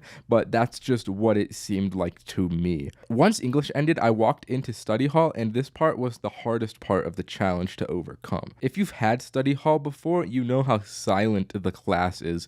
So I'm trying to tell these two how I got my pen stolen, but I'm so high I cannot control how loud I'm being, and I just can't communicate what happens. I guess they both deemed that to be smokable, so they both took a hit, and as they exhaled, I couldn't help but just laugh at myself, and I laughed loudly, which alerted the teacher and got Roderick and Kevin caught. But since I got my pen stolen, I got away from it. I didn't have anything on me. They got sent to the front office, and I had to wait out the next hour of this class in an excruciating silence, just paranoid that somebody was gonna come after me. But at the end of the day, nothing happened of it, so I technically won the challenge and got to keep the pen. But since it got stolen, I really just got nothing. But I'm glad I won though, because if I had lost, I would have had to fork over $50 and a new pen. So I dodged a bullet there. So while I didn't get anything, at least I didn't lose. Back in high school, the struggle for just a smidgen of change would lead people down unspeakable paths. I'll admit, back in the day, the grind for a pretty penny got to me. I saw bad things and did bad things I'd never forget. Today, I'm here to share how I slung drugs out on the courtyard, created an empire, and how that empire was suddenly pulled from right under my feet. Like anything ever, this operation was conceived out of an idea that sprouted out from desperation. A desperation me and the big man Cole were were facing. Financial insecurity in the face of college. We wanted a little more bread before we went off to uni, and almost like fate, we had an idea come to us from pure happenstance. It was a sleepover night with the two of us. 9 p.m. was approaching. We had to be up by 5 a.m. for gym time, and we weren't tired. We consulted the melatonin gummy jar about this issue, and we both ate like 4 of these gummies. We lay down in our separate beds, and once the effects started to hit, we realized the gym may not be happening. Bro, are you still awake? Yeah, bro, I feel high. Me too. Something that must be understood is that the chemistry between me and Cole creates one of the greatest minds for business. We had realized, dude, we don't need to buy edibles to get high. We just need melatonin. This then advanced to, if we don't need to risk buying illegal drugs, then there's no risk in selling these either. And then we have an entire school of customers that want weed but can't safely acquire it. And finally, we need to sell these to the freshmen. If we could trick one high school freshman into believing these melatonin gummies were edibles, he'd tell his friends, the business would grow naturally, so would our pockets, and we would have a solid amount of money when starting college. When the next day of school came around, we had a plan. All that was needed was a freshman to take the bait. During lunch, we both sit at a table beside a group of freshman kids, positioning ourselves back to back with another table. We start talking. Man, I cannot believe we got all of those edibles. I know, right? They hit so hard, bro. They felt so good. Yeah, that was like a life-changing experience. I think everyone has to experience this stuff. We were clearly talking loud enough for this table to hear us, but no one was biting. We had to take a more active approach. I leaned back and asked, hey man, have you ever done edibles before? No, why? I got a ton of edibles the other day and I'm looking to sell. You want to buy? Let me think about it. This kid talks with his table for the rest of lunch until the bell rings. As everyone's walking away, we stop him and ask, so you interested, little bro? Kind of, but I don't have any money on me. This was an inevitability we foresaw. So I hand him 2 melatonins. How about these ones are on the house? You can do it with one of your friends. Let me know how it goes. And just like that, we got the ball rolling on what would eventually secure us future financial stability. After about a week, this kid comes back to us saying how awesome it was, and he and his friend got so high they passed out. He wanted more, and this time he brought money, so we sold them to him $15 a pop. As the school year went on, word spread. Eventually, we had a whole section of the freshman year class hitting us up on the daily for these melatonins. But while our pockets grew, our hearts would shrink. The two of us had a real friendship that grew with the original kid, and he had no idea. That bond was built on a foundation of lies and deceit. We had to really ponder the ethical justifications of our scam. Was lying to all of these people justified if we were providing them with fulfilling experiences? Was ignorance truly bliss, and did they deserve to know the truth? It felt wrong to leave for college, abandoning all these freshmen behind in a haze of lies. They deserved to know, so me and Cole had the plan to tell them on the last day of school, and we'd use the money they gave us to buy real edibles for them and make up for everything we did. It was a solid plan that would lift the baggage off of our souls, so as to avoid carrying this burden throughout our lives. But things did not go as planned. Spring break hit, and so did COVID. We never got to see those kids again, and they still don't have a clue what happened to them. All we can say for sure is they were happy. The smiles on their faces as we deceived them were always a bittersweet sight. And because of a global pandemic, despite the burden we bear, those smiles will never die. Okay, that's the story. Subscribe. Bye. Every single day of my miserable life, I smoke a very unhealthy amount. And when I inevitably whisk myself away into my sweet little dreams, they always turn out to be actual fever dreams. It'll either be the most delightful, confusing, or downright heinous activities my mind conjures up deep into the night. The complete relaxation and peace of mind being high gives me while falling asleep is worth the gamble I always inevitably take in my dreams. So I've recently journaled some of my more out-of-pocket dreams I've had while high, so I can expose my evil subconscious to the public. I'm not afraid to say it. I love monkeys. They're too funny and silly without a care in the world. All they do is swing from vine, chill, and be awesome. So I end up watching a lot of monkey videos in my free time, especially when I'm off a few gummies. You could best believe that afterward, when I fall asleep, a few cheeky chimps sneak through into my dreams. Now, this particular dream was built different because it starts off in the center of the monkey town square of the monkey village. This place had chimps and baboons walking all about in a civilized manner, and somehow I had this ability to telekinetically communicate with any monkey I wanted to. They would come up to me like, and I'd look into their soft eyes and respond. Yeah, man, I totally get you. That's too true. So I'm doing my monkey business, shopping in the local banana store, when the great sage monkey and mayor of Monkey Society approaches me. Nah, man, you got it all wrong. I'm a monkey just like you. I was just in an accident.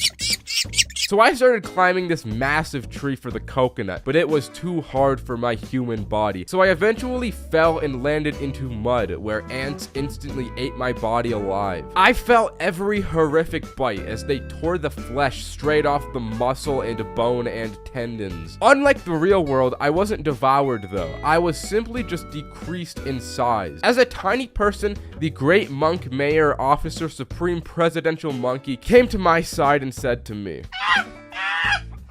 I had never felt such disappointment in a chimp's eyes. Then I was quickly thrown into a trash can. It was an abrupt ending, but I mean, these are just dreams. I can't help what happens. Now that was a little dark, so let's lighten the mood. So I keep having dreams about prison. Whenever I go to bed, I more often than not dream I'm in a jail cell locked behind iron bars. This particular high-induced prison dream was a little different than the other ones I've had because it was also completely lucid. I had full control over my thoughts and actions. And for some reason, I was in an all-female prison, despite being a large, smelly man. I vividly remember the first thought I had to myself being, I gotta riz up these prison ladies, sheesh. Then grabbing the bars containing me with my huge arms and ripping them out of the walls one by one. Despite being aware it was a dream, I lost all control. As soon as I stepped out and all these fine dames laid eyes on me, I knew what was about to happen. One by one, each of these women slowly approached me. And right before it was about to get epic, I woke up into a sleep paralysis episode. I was laying in my infested bed as I remember it, but I couldn't move my bones or muscles. Then shadow people started to move out of the closet and slowly approach me. It was just like my dream prior, except that instead of hot babes, it was horrific eldritch underworld demons that probably wanted to kill me. They stood over my lifeless husk of a body, and as I looked them in the eyes, they just looked back. I was so scared I would have shit myself if I had bodily autonomy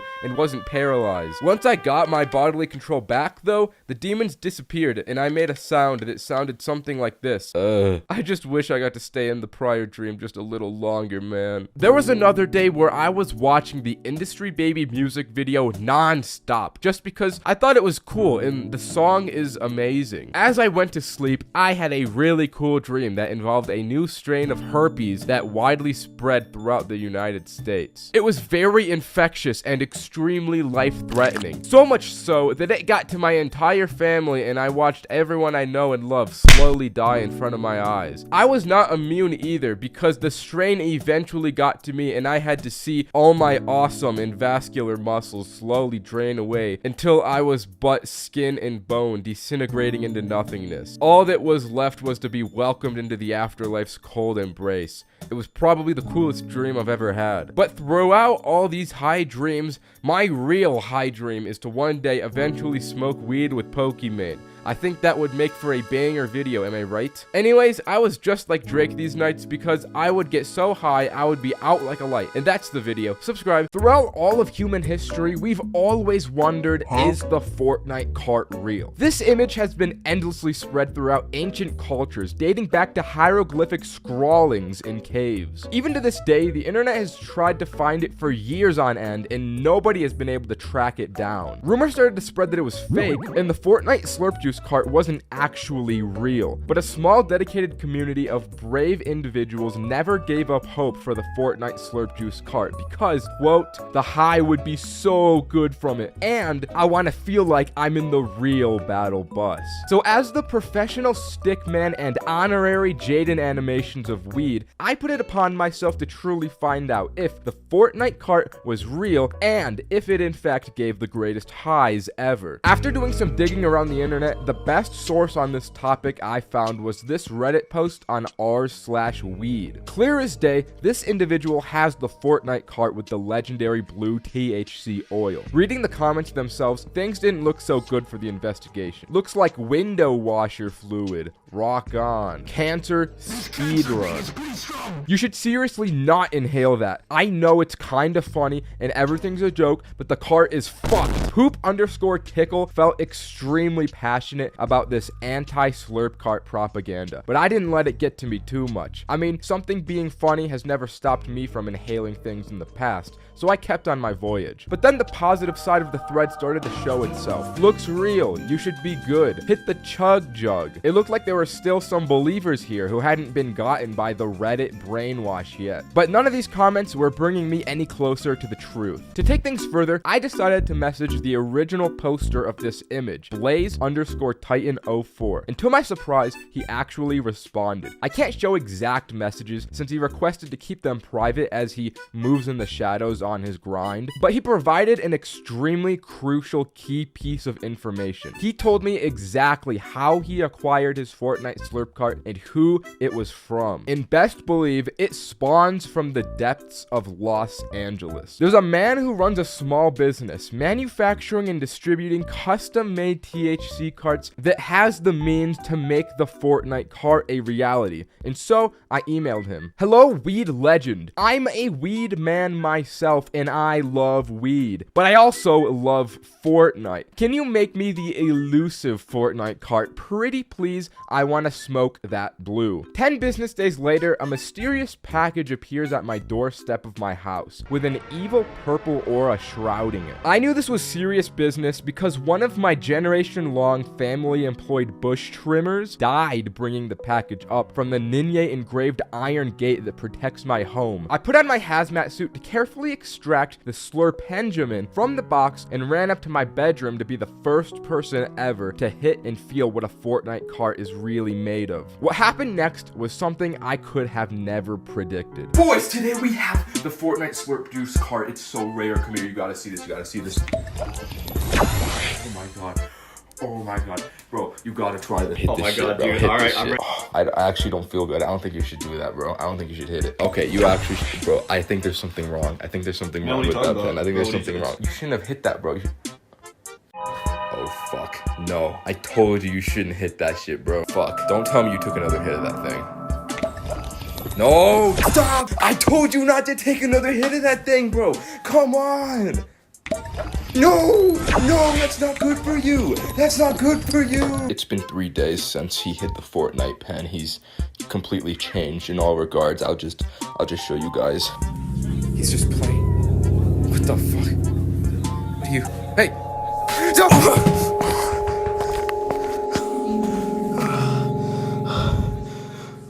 To answer the millennium-old question, no, the slurp juice cart did not make me feel like I was on the battle bus. But I can confirm it does hit in an indescribably different way. Unlike anything I've ever smoked. But different isn't always better though. It was clear this THC was laced with some sort of evil dark enchantment I wouldn't even wish Chains for Real smoked. And because of this immense power, I flushed it down the toilet so it could never be smoked again. Okay, subscribe. Target is an amazing amazing place, isn't it? I don't know what it is about this grocery store, but somehow I just always find myself going here even when I have absolutely no reason to be in Target. It's just the superior Walmart. I walk into Walmart and it's like a wave of depression just hits me.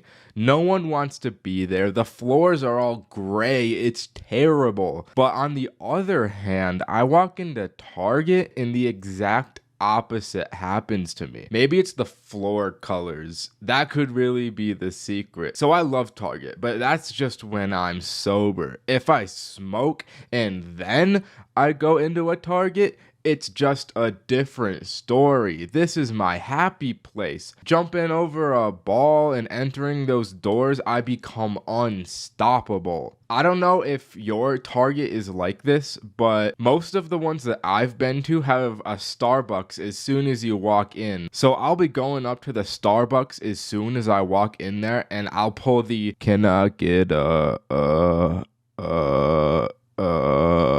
and I just can't help myself to eat one of those ooey gooey delicious little pastries they sell there. I end up buying one of those caramel ribbon crunch frappuccinos and drink the whole thing while I'm in the store with no regard to the impending diabetes that I'm going to have. I end up getting super high and cracked off this caffeine and I've just started. I just walked through the doors and I'm fucked. I don't know if other people experience this, but whenever I'm in a public grocery store while I'm high, I just walk around with a big smile on my face and I can't control it. I don't want to be walking around with this big ass grin. I try and resist it, but it just can't be stopped, which becomes a problem because when you're high in public, you don't want people to know you're high. Me especially. Even if I'm chilling at home and I'm high, I try and keep it from everyone. It's just like an instinct. I have no reason to do this. I just kind of do. So I'll just be in Target feeling like I'm the most suspicious guy on the planet because of this big ol' smile. To be honest, I probably am. I mean, people see me, they perceive me. I probably am sus as hell. And that's why you gotta wear a mask when you go out high. That's a little wisdom for you. Despite being an adult man, the first place I'm gravitated to is, of course, the Lego aisle. I know I'm not gonna buy any of these Lego sets too.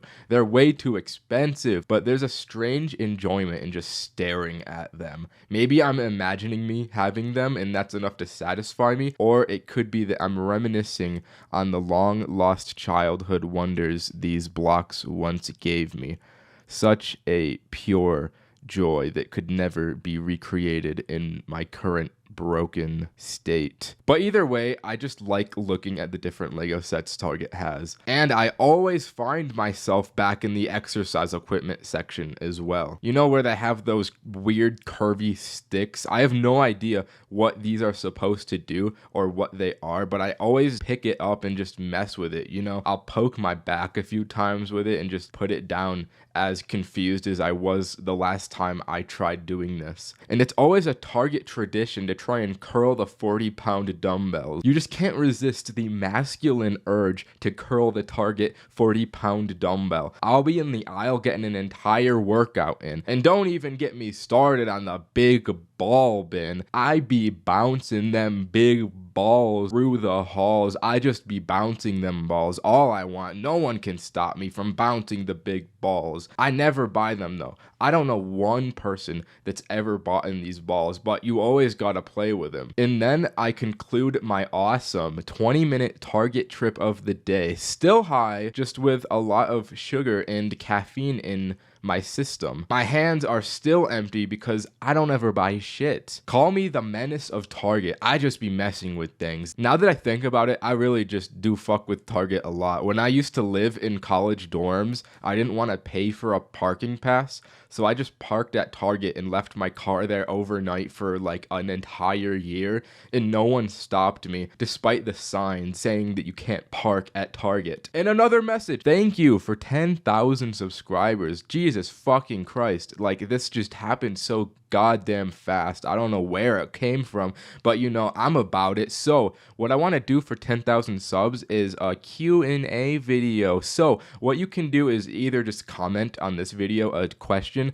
or I made a community post. You'll probably have more luck getting it answered if you reply on the community post rather than the comments. But you know, just go ahead and do that. Okay, bye. Smoking alone can lead to so many different experiences. Unlike smoking with others, where the dynamic of the group's collective synergy determines the vibe, that vibe is up to you and whatever's going on up in that thick head of yours. In my case, my brain wants to do 5 different things all at once, and I end up led down strange rabbit holes. Just look at this clip I found once. It's extremely creepy to think about the fact that Mario may be facing a purgatory where he has to face the loss of everyone he failed to protect. Anyways, during my last late night solo session, I decided to track everything I did in my notes app. So here's what I wrote about the journey. Once I began my high, I realized, yo, I bought this projector the other day just for an occasion like this. So I turned it on and sat in my big chair. I did what I do every time, and I played Snowfall by One Heart on my Alexa. I had created a nice little setting for myself, so I sat back, looked at the ceiling, and existed in it. Then thoughts came over me. I started to have evil thoughts corrupting my mind. The demons were taking over quickly, so before they had a chance to overcome me, I went on my iPhone SE and opened YouTube. The first video that came up on my recommended was called The Quiet Sadness of Mario Galaxy. And after my demonic ordeal, I thought to myself, that's just like me, I gotta watch this one. But as I clicked on the video, I got an advertisement for Pizza Hut's new melts and instantly forgot about everything else. In this moment, all I wanted was to taste these delicious, cheesy new Pizza Hut melts. They looked so unequivocally delicious. All other foods paled in comparison to the melt's greatness. So I clicked on the ad, which sent me to a screen that asked me to make a Pizza Hut account to continue. I tried for like 10 minutes to make an account to no avail, until I saw there was a guest option. But if you're a guest, you still can't order Pizza Hut. God damn it, I can't take this anymore. I'm using Postmates. And then I suddenly got an earth-shattering text message from Roman. Bad news, y'all. My parents are getting a divorce and my dad's in jail. Oh no. Do not fret. Little did I know this message was a bit of a troll. If I had just looked at the message above it that read, Roman, save my divorce voice recordings, I could have pieced it together, but I didn't. The big dog Cole was running a meme sending Roman voice recordings pretending to be his father, saying he was getting a divorce. But again, I didn't realize this. How did this happen? I need to call him. Bro, explain this to me. Yeah, my parents are getting a divorce. My dad's in jail. Really? Yep, he's in jail, rotting and divorced. Well, he didn't seem too bothered by that. Oh god, oh, I'm so hungry. I need that Postmates. I had finally ordered the elusive melts, and while waiting for them, I decided to go back and watch that Mario video. I got probably 1 minute exactly into my viewing until my eyes cheekily shifted down to the first recommended video, being one of those house building process videos. This joint would hit right now, sheesh. As you can imagine, it didn't take long for my brain to start thinking something else. I bet I could build a house. Why don't I just build one right now? I'll play Minecraft and show this guy he could only dream to build a house as good as me. I turned on the PS4 to see the game disc wasn't in, and I'd have to get up from my chair to solve this problem. So I just sat there and did nothing. This allowed my demons, corruption, and evil sludge to coat my mind once again with its wickedness until pizza time! Pizza time! Forgetting the existentialism, I instantly ran to the door to acquire the payload. It seems it was just a little too fast though, because as soon as I opened the door, thanks. It was finally time. The moment we'd all been waiting for. All the blood, sweat, and tears were about to finally pay off in this massive climax of an event. This looks so good. Holy. I took the first bite of the most heavenly food on the face of the planet. It was exactly what the commercial had promised. This melt was quite literally busting in my mouth with every delicate and cheesy bite I took. I devoured the entire thing in roughly 1 minute on my beast mode savagery, and then threw myself back into the big chair. I was finally determined this time to finish the Mario video. I wasn't about to let anything stop me. So as I unlocked my phone, I saw it was still on that house making video, and I remembered Minecraft was waiting for me. But this time, I was changed. After devouring such a great melt, I was feeling formidable and brave enough to get up and put Minecraft into the PS4. I perfectly executed the operation, loaded up a new world, and after 20-something minutes, I made myself the most generic wooden plank house imaginable. Feeling pretty good about this, I opened my phone again, disliked the house building video in an act of ownage and deviosity. Then I got back to my Mario video. Realizing how awesome I was, I felt I couldn't fully relate to the themes of this video as well as 30 minutes ago me would have. But regardless, I watched the whole thing and only paid attention to the visuals and the music since it was all very cute. It was just so nice seeing all of these bright colors and peering into the endless depths of space while listening to the music that by the end of it, I was feeling a tad sleepy. I stumbled my way back to my bed and lay down. As I was falling asleep, I felt as though I myself was drifting through space just like the Mario man himself. It was truly serene. Okay, that's the video. Subscribe. Encounters with the police are always anxiety inducing, even if you're innocent. You never know if you're gonna get shot in the head on site with their guns because they're feeling a little bloodthirsty and want to kill that day. If you've ever had an encounter with the police when you've got something to hide though, when you got dirty hands and you see those lights, you go into fight or flight. It could very well be the end. Now, I had a little cop altercation recently and it had me shitting myself backwards, so I thought I'd tell the story today because it was very goddamn scary. So I'm chilling with my man Roderick and we gotta head over to my boy, we'll call him Adam. We had to go over to Adam's house because I had left a little jar of mushrooms over there the other night. I had to go over there to pick them up because he was gonna go out of town the next day. So we drove over to his place and we ended up going for a little walk while we were over there. I won't lie though, during this walk through the late night suburbs, we were partaking in some gas, some weed, some za, some goody good. You know, we went around for a bit, it was fun, but by the time we got back to his house, we wanted a little more walking. We were fiending for the walk. We decided we would drive over to the college campus and peruse around that place for a little bit. Now, I wouldn't trust myself to drive a car while high. I know people are about to say that's irresponsible, but this is Roderick driving the car we're talking about. He's high just about every waking moment of his existence. He's good. If he couldn't drive a little high, he wouldn't be able to function as a modern human. And the streets are empty past 9 p.m. where I live, so you'd be hard pressed to even find another human person. So I got my little mushrooms and I was going to put them in the glove box, but my dumbass couldn't figure out how to open it, so I decided to put it in the tunnel console. This seems like a pointless detail, but trust me, it's important. As we were driving to campus, we saw some dude getting pulled over, and then we saw another dude getting pulled over, and then we saw the police lights light up right behind us. Adam was lighting up a joint at the time, and we were also all high, so our hearts sank. But it turns out he was only pulling over the car behind us. We had seen 3 people getting pulled over in the span of like a 10-minute car drive. It was crazy. I guess they just needed to hit that quota, so they were pulling over anyone on the road. We went on our little walk, and as we were walking through the campus, we saw another person being pulled over. This was just absurd. I can guarantee these people probably did not deserve to be pulled over. There isn't that much illegal activity that happens here. As we finished the walk, we started heading to my place since I lived the closest to campus. But as we were driving through the last light to my place, not even a minute away from the destination, Roderick drives through a yellow and the goddamn police come after us for driving through the yellow light. It was the most clearly yellow light, bro. So we pull over and we're like, holy shit, we're fucked. We're all high and we just got pulled over. And in this moment, I remembered that we have mushrooms in the car. We are in possession of illegal drugs and they're sitting right in the tunnel console that's broken anyways and doesn't have a top to it. So if the cop walked over, he'd just see it sitting there in the middle. So as the cop is walking over to the car, the best thing I can think of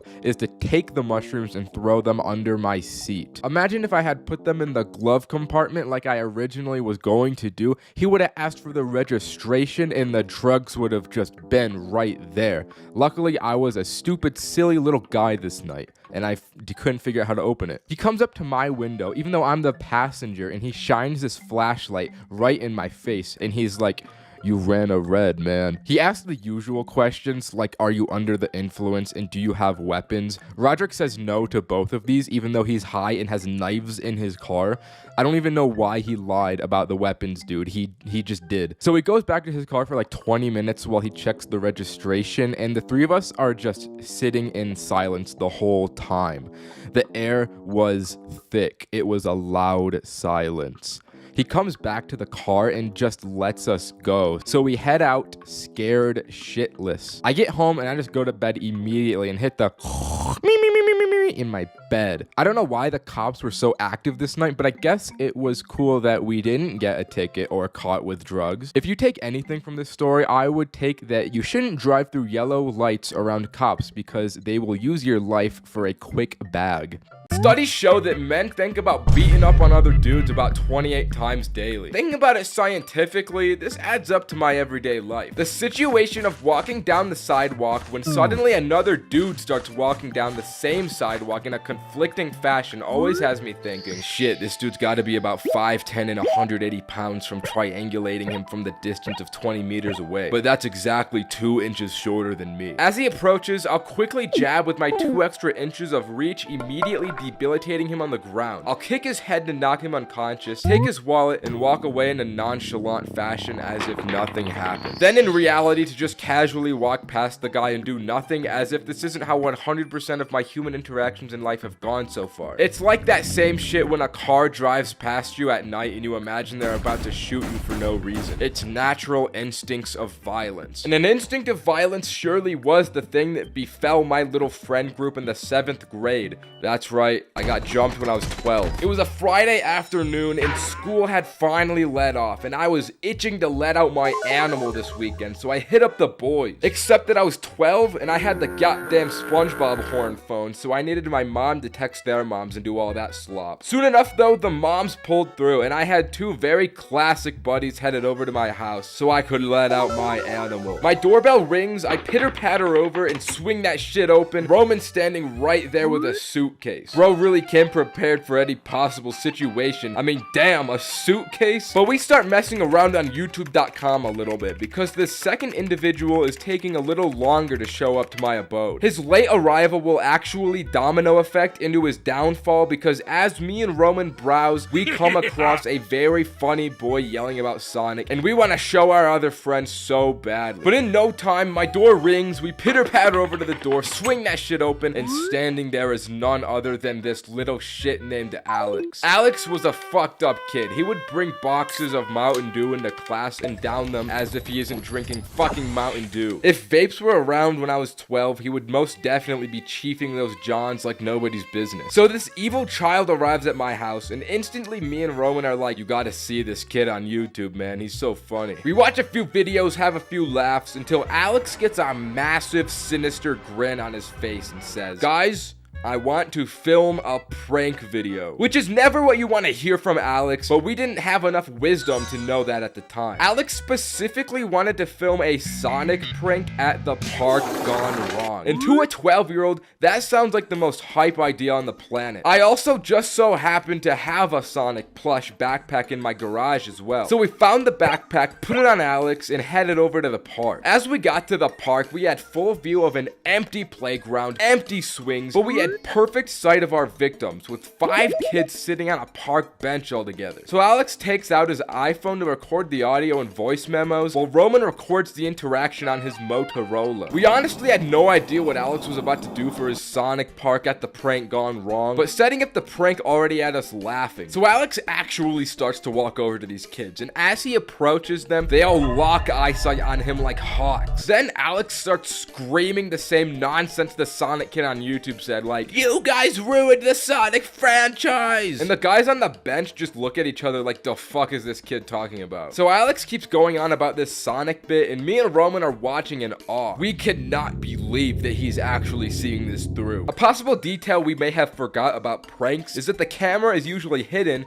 and not 15 feet away in an open field. And I can't speak for this group of 5 children at the park, but I can assume an encounter with a screaming Sonic kid and 2 other kids recording from a distance may have have been perceived as a disaster level threat to them. So these kids are like, fuck off, you damn nerds. But Alex holds his ground and keeps yapping, saying that was like their peace agreement. And since it was declined by Alex, they turned to violence. They sent out their smallest of the 5 to approach Alex like a little henchman being tasked to do dirty bidding. This kid jumps down from the park bench and a boss health bar appears as he runs to Alex. But Alex stood his ground once again. He said, nah, I'd win. Then almost immediately gets picked up by this kid and thrown onto the ground like boom. He's holding down Alex on the ground and bludgeoning his head repeatedly like, damn, was the Sonic kid really that much of a threat, dude? I had never experienced conflict in my life yet, so I hadn't truly realized he was experiencing blunt damage to his head. So I still watched in awe like Big Mouth Patrick. But at this point, Alex is completely out of character. He drops the prank entirely and starts fighting for his life. Now, we let a respectful 1v1 play out for a minute in this park without interference, but it didn't take long for us to realize that this fight is not fair. Roman runs in and pulls this kid off at Alex because he's got that dog in him while I'm still watching from a distance, until one of the kid's buddies starts walking over like, bro, don't interfere, bro. But then, bam, Roman hits him with a cheeky blow because Roman's got that dog with the Latino blood in his veins. All the while, bro is still committing to filming the prank. Roman has been holding the phone this whole time. So that kid backs off, we retrieve the battle-scarred Alex, and we're like, we gotta get out of here, guys. This shit got real. Alex can't hardly walk, so we gotta help him home while these kids are yelling at us like, you deserved that. Bug off. That's why you're the strongest, little bro. While we take the walk of shame home. But this altercation wasn't over. We couldn't end on a loss. As we got home, we laid down the punished Alex in bed to revive his strength. In Fortnite terms, we brought his reboot card to the reboot van. The 3 of us were experiencing complete rock bottom mentally and had to make moves to heal. Except for Alex, because he couldn't move. And what better way to get back at bullies than firearms? So Roman and I scour the garage for our most powerful Nerf guns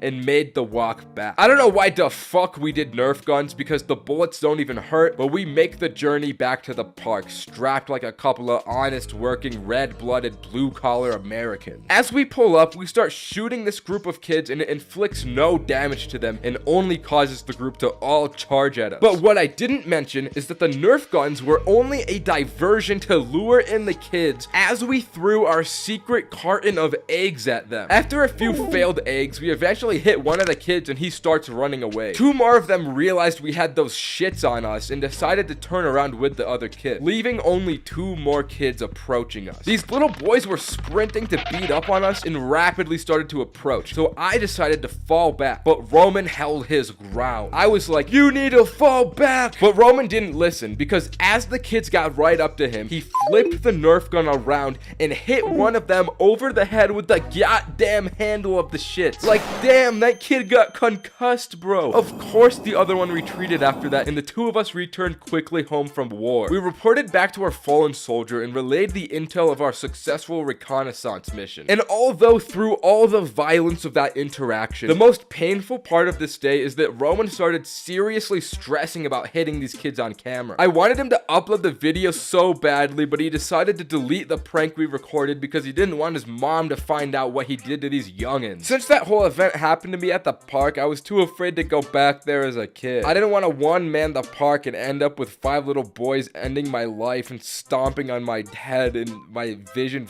becoming black for pranking them about Sonic. I guess the life lesson here is that if you give into your animalistic urges of violence, don't record them for an awesome YouTube prank because there's a chance your mom might fuck, you know what, I'm just gonna use that take. If you've ever smoked, gotten high, and then realized, wait, what am I doing with myself? You know how it feels. Being high without purpose leads to intense and heavy despair. It's a hollowness only comparable to living in Tucson, Arizona. So to help you avoid hitting that existential dread, because after all, I am one of your best friends and I look after you, I've cooked up 50 very awesome thingies you can do while high. And there's a lot of obvious things you can do, so I'm gonna rapid fire a few, such as eating delicious food, drinking water, operating vehicles on busy streets, killing, listening to music, playing video games, going to school, drawing, playing with animals, causing problems, gambling your entire bank account on Tesla shorts and losing it all in an instant, so you have to leave your anatomy class early to cope with the loss. Watching YouTube. My personal favorite thing to do while high is brain rotting myself with meaningless media consumption. And YouTube is the best place to do that. There was a day recently where I was with my boy higher than you can imagine while surfing YouTube. After sifting through a few videos, we suddenly feasted our hungry little peepers upon the most absurd YouTube brain rot we had ever seen. Losing 200,000 calories in 50 hours. This video is brain rot levels I could only dream my channel could ever achieve. Going for a walk. Going on Discord and raiding one of those servers with tons of open chats. Oh, yeah. Oh. Hey, are you doing e-sex? Are you doing e-sex, bro? You little e-sex haver? What would your father say? What would the big guy say if he saw you having a little e-sex? Come on, man. Going through your entire phone contacts and calling everyone. Riding a hoverboard. Riding a bike. Learning the gritty.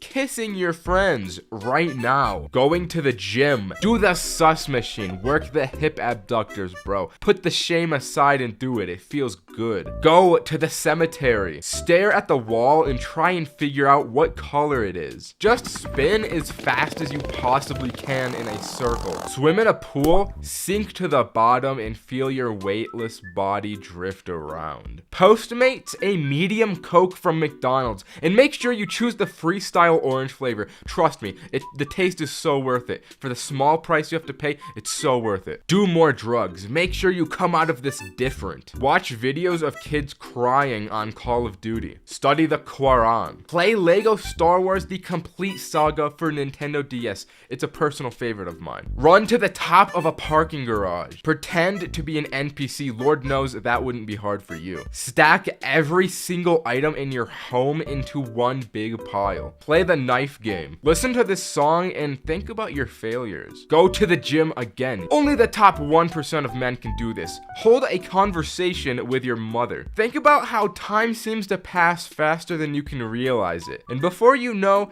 everything you cherish will be gone. Tweet at me here on Twitter. Only the top 1% of men can do this. Listen to cool sound effects. Watch the entirety of the 1-hour Wise Tree video. Learn to backflip. Shut off your residential electric grid. Run outside of your home and don't stop until you collapse. Punch a hole in your drywall. Shave your head. Invite over my friend Adam for Molly. You can reach him at the comments because he's always reading them. Start your next anabolic cycle. Remember the good times and miss her. Now for the big 5-0, the big 50, here we are. I want you to unleash the monster in your soul and go to the fucking gym. If none of these activities have tickled your fancy, I guess you just gotta be depressed and like sad, man. I'm sorry, I can only look out for you so much. That's unfortunate, but like, you know, yeah. Anyways, that's the video. Subscribe. Bye. Smoking the grass is unironically my career at this point. So you'd think I could hold my own against a little something, right? But this New Year's, I had a man of very high stature and business class offer me some za from his world. And it was like nothing I had ever done up until that very moment. But like I said, it was New Year's. The whole gang was downtown following Roderick around like little baby ducks because he supposedly had a surprise for all of us. So once we all get to the square where the ball drop was going to happen, he leads us all into an office building and up this elevator. Are we even supposed to be here, dude? I don't care. I literally was not asking you. Bro, get me out, sus, get me out. Gentlemen, trust me, we're good. Now collect yourselves and become presentable. We get to the top floor and step into this massive office building overlooking downtown. To my side, there's a table covered with tons of different drinks. Yo, what is this place? It's my parents' office, lads. And then out of the corner of my eye, I see him. It's big man Roderick's very own father. But he explains to the group that throughout the night, all of his lawyer and business friends would be coming through, and that we were all welcome to as many drinks as we wanted, so the boys go feral. Let's go! Hey, give me that. Thank you. You want my vape, bro? All right. Oh, God. I miss her. I miss her, bro. You know, sharing always makes me feel better.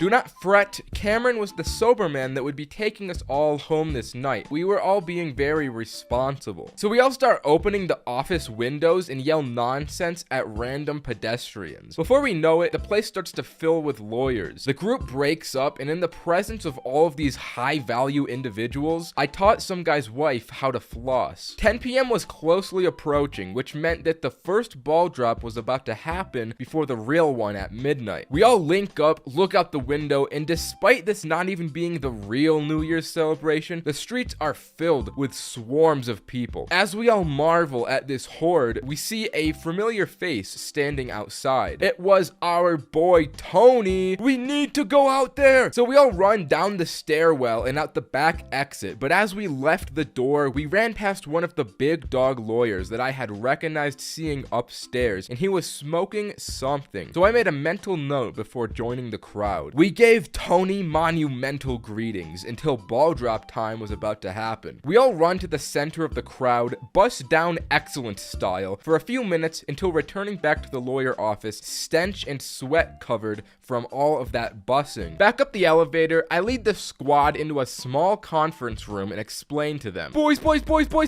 I think there's weed on the premises. I want to get my hands on it before the real New Year's event happens. So we start scouting around the office looking for the guy I had seen earlier. We ended up finding him still at the same spot prior, and as we walked out, the legend offered us some. So we all, minus Cameron, smoked with this lawyer, and before it really hit us, it was quite chill. So once we had our fun, it was back up to the office to devour the sandwich rolls and prepare for battle at midnight. Roman and Roderick start devouring every last crumb like savage berserkers, but I'm feeling a little differently. Yo, guys, that lawyer stuff is really hitting diff right now. How do you feel?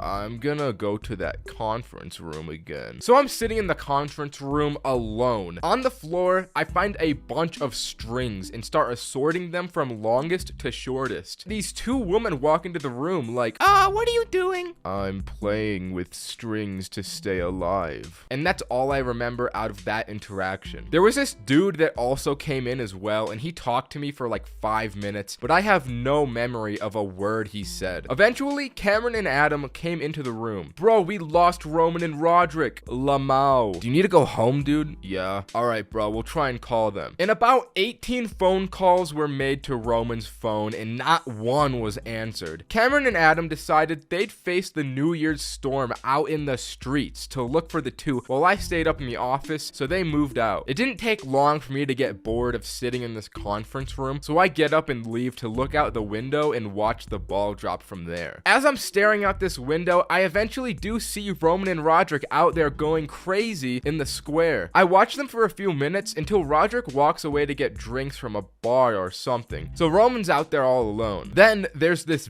big middle-aged dude pushing his way through the crowd of people for I don't know why. Roman was in big man's trajectory, so once he eventually shoves Roman shoves him back. And then this dude punches Roman so hard that he falls to the ground and the police detain the unhinged big man. After seeing that, I thought, well, I should let them know I found Roman. So I walked down calling Cameron, telling him to meet me at the office entrance. As the both of us link, it's about a minute until New Year's, and everyone around us is going bananas, so we just stay put not to lose each other. Once midnight struck and the ball dropped, I just stared up into the sky completely unmoving and honestly feeling nothing. That za had me a stoic. So where's Roman? I lost him. Damn. Okay, well, I'm just gonna take you home, bro. You're clearly sloshed. I'll find them later. So my handsome little savior drives me back to my place. I get inside, and as I'm taking my stuff out of my pockets, I realized I still have Roderick's vape, but I didn't care and instantly passed out. And if you want to know what happened with Roman after this dude punched him and what went down once I left, you're gonna have to wait 3 months for when Roman makes his own video, because I don't know what happened. Boo-hoo. Okay, that's the story. Subscribe. Bye. why? Being high and alone is something I like, but you know what isn't? Addiction.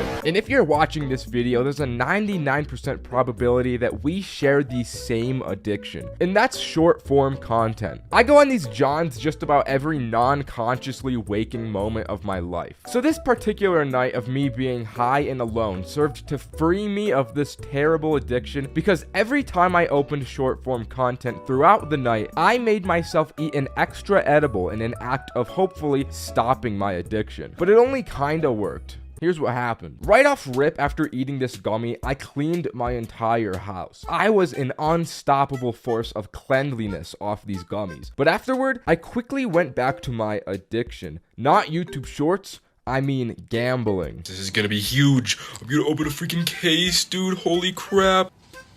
Oh, alright. But I felt that if I was to truly free myself of addiction, I probably shouldn't make exceptions. So I ate another gummy after this as well. Then I instantly opened Snapchat and went onto the shorts because I'm not very smart, which meant another one down the hatch. I had already eaten 3 gummies, so I knew I needed a foolproof strategy that would ensure I wouldn't watch any more shorts. I decided to attack the problem at its roots, which is my attention span. I needed a way to fully reset my mind, and my idea to do so was a kind of strange approach in hindsight. The plan was to sit down in an empty room and just exist with myself and my drywall. I sat there and stared at drywall with as much mental focus as I could possibly exert for as long as I could. I would start to feel my focus wavering periodically. The only thing this ended up actually accomplishing, though, was giving myself a headache, which is ironically exactly what YouTube Shorts do as well. Alright, so the drywall strat, it's not working. Maybe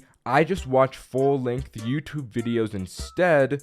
Maybe that will fix me. This was a worse idea than the drywall. The YouTube app did that thing where it opens into shorts, so I start watching a handful of these before realizing what I've done. I ate another edible, but to be honest, YouTube Shorts had admittedly fed me some interesting slop this time around. I was watching a big, strong, shirtless, hot man climb a boulder, which got me in a real mood to watch more men climbing rocks. I was relentless with the men rock climbing videos. I watched Olympic climbing. I watched little men climbing. I watched big men climbing. All this climbing made me want to climb myself. So I bought a membership at a climbing gym. I haven't used it yet, but eventually whenever I do, I bet it'll be pretty cool. In an attempt to feel the triumphant victory of climbing rocks, I ended up climbing onto my bed from the floor, which isn't as impressive, but I thought it was pretty cool. Then out of left field, YouTube recommendation threw a real curveball at me. Teen Titans Go movie magic. This video hit the spot like nothing before. This show is just so goated. I was watching it so involved and entranced by the funniness and bright colors. Although I was really lost in the plot here. I didn't realize this while I was high, but this is actually like 5 videos strung together into one. Somehow I still managed to follow some kind of plot despite there not being one, which is something quite impressive. But this whole time, I couldn't stop thinking about how funny Robin was. This dude has to be the best written character of the millennium. I really came to realize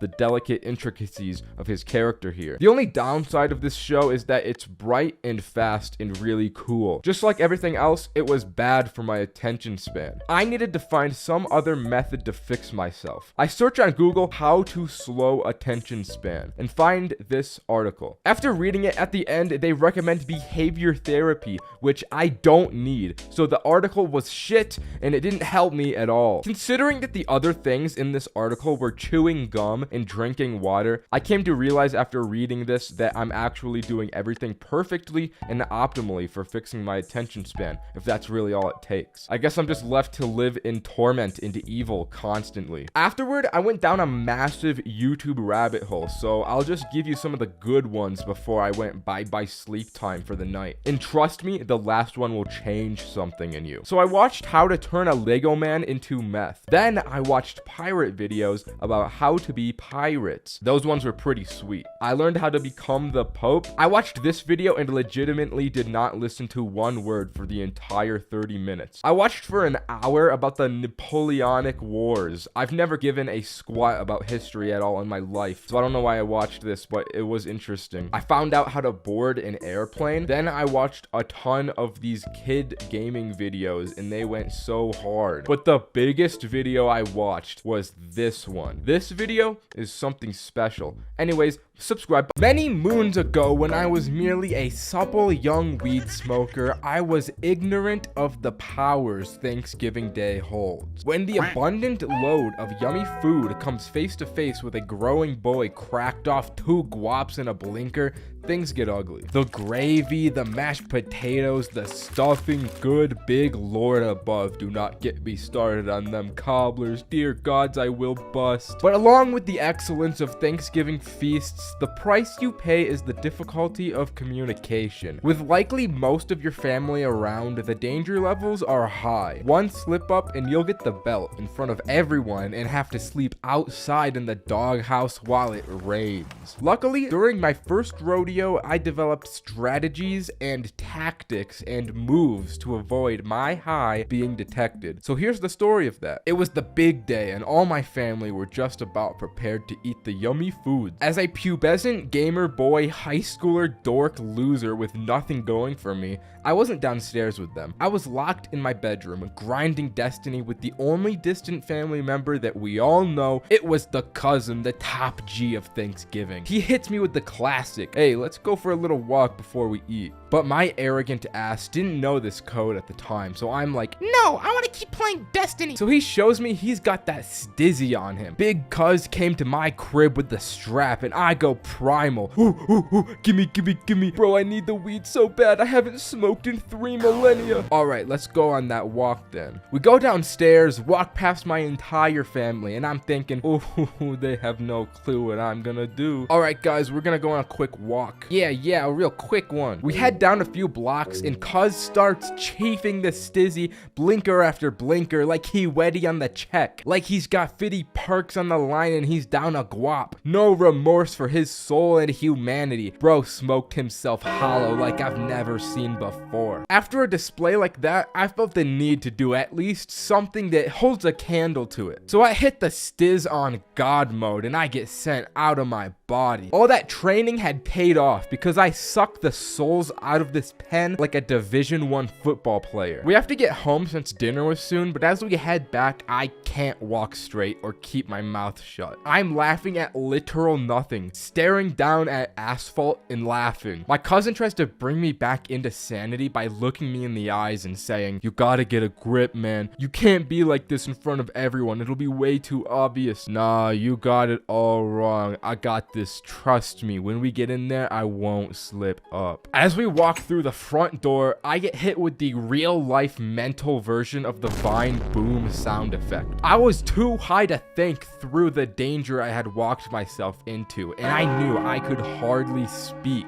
With no choice, I sit down at the dinner table and thought to myself, all right, I need to create a plan for when I'm asked a question. I can't take too long to respond or it's sus, but because the weed, I can't think fast enough to actually respond normally. So I need to use filler sounds and words to make up for my brain lag. I need to prove I'm sober by speaking well-articulated sentences no high person is expected to think. And to make sure they don't follow up, I'll start eating before they have a chance to. The food rolls out and we all start eating, and the antagonist of Thanksgiving shows himself, the uncle. He asks me, "So how's school?" And I initiate the plan. First, I start with the filler so I can think. Then I threw out my high IQ response. You know, school is lovely. I love school and learning. I've actually done all of my classes. With no hesitation, I start stuffing my face like I've never done before. I'm not even eating. I am inhaling the food. I need to use the bathroom. I hardly walk to the toilet and sit on it for like 10 minutes so this all blows over. As I come out, my cousin and I make eye contact. I could tell this was just as bad for him same as it was for me. I'm just thinking about the Irwin speech from Attack on Titan to give me strength to get through this dinner. The food was positively bussin' though. The joys of eating all this food easily made up for the few times I was spoken to. The two of us eat a metric Drake ton of food this dinner, and I feel on the urge of death. Once it was all over, I ran back up to my bedroom to grind Destiny more. I felt like Luffy after a party, bro. It was on another level. Anyways, smoke weed on Thanksgiving. That's the story. Subscribe. But being high and alone is something I like. But you know what isn't? Addiction. And if you're watching this video, there's a 99% probability that we share the same addiction. And that's short form content. I go on these jaunts just about every non-consciously waking moment of my life. So this particular night of me being high and alone served to free me of this terrible addiction, because every time I opened short form content throughout the night, I made myself eat an extra edible in an act of hopefully stopping my addiction. But it only kinda worked. Here's what happened. Right off rip, after eating this gummy, I cleaned my entire house. I was an unstoppable force of cleanliness off these gummies. But afterward, I quickly went back to my addiction. Not YouTube Shorts, I mean gambling. This is gonna be huge. I'm gonna open a freaking case, dude. Holy crap.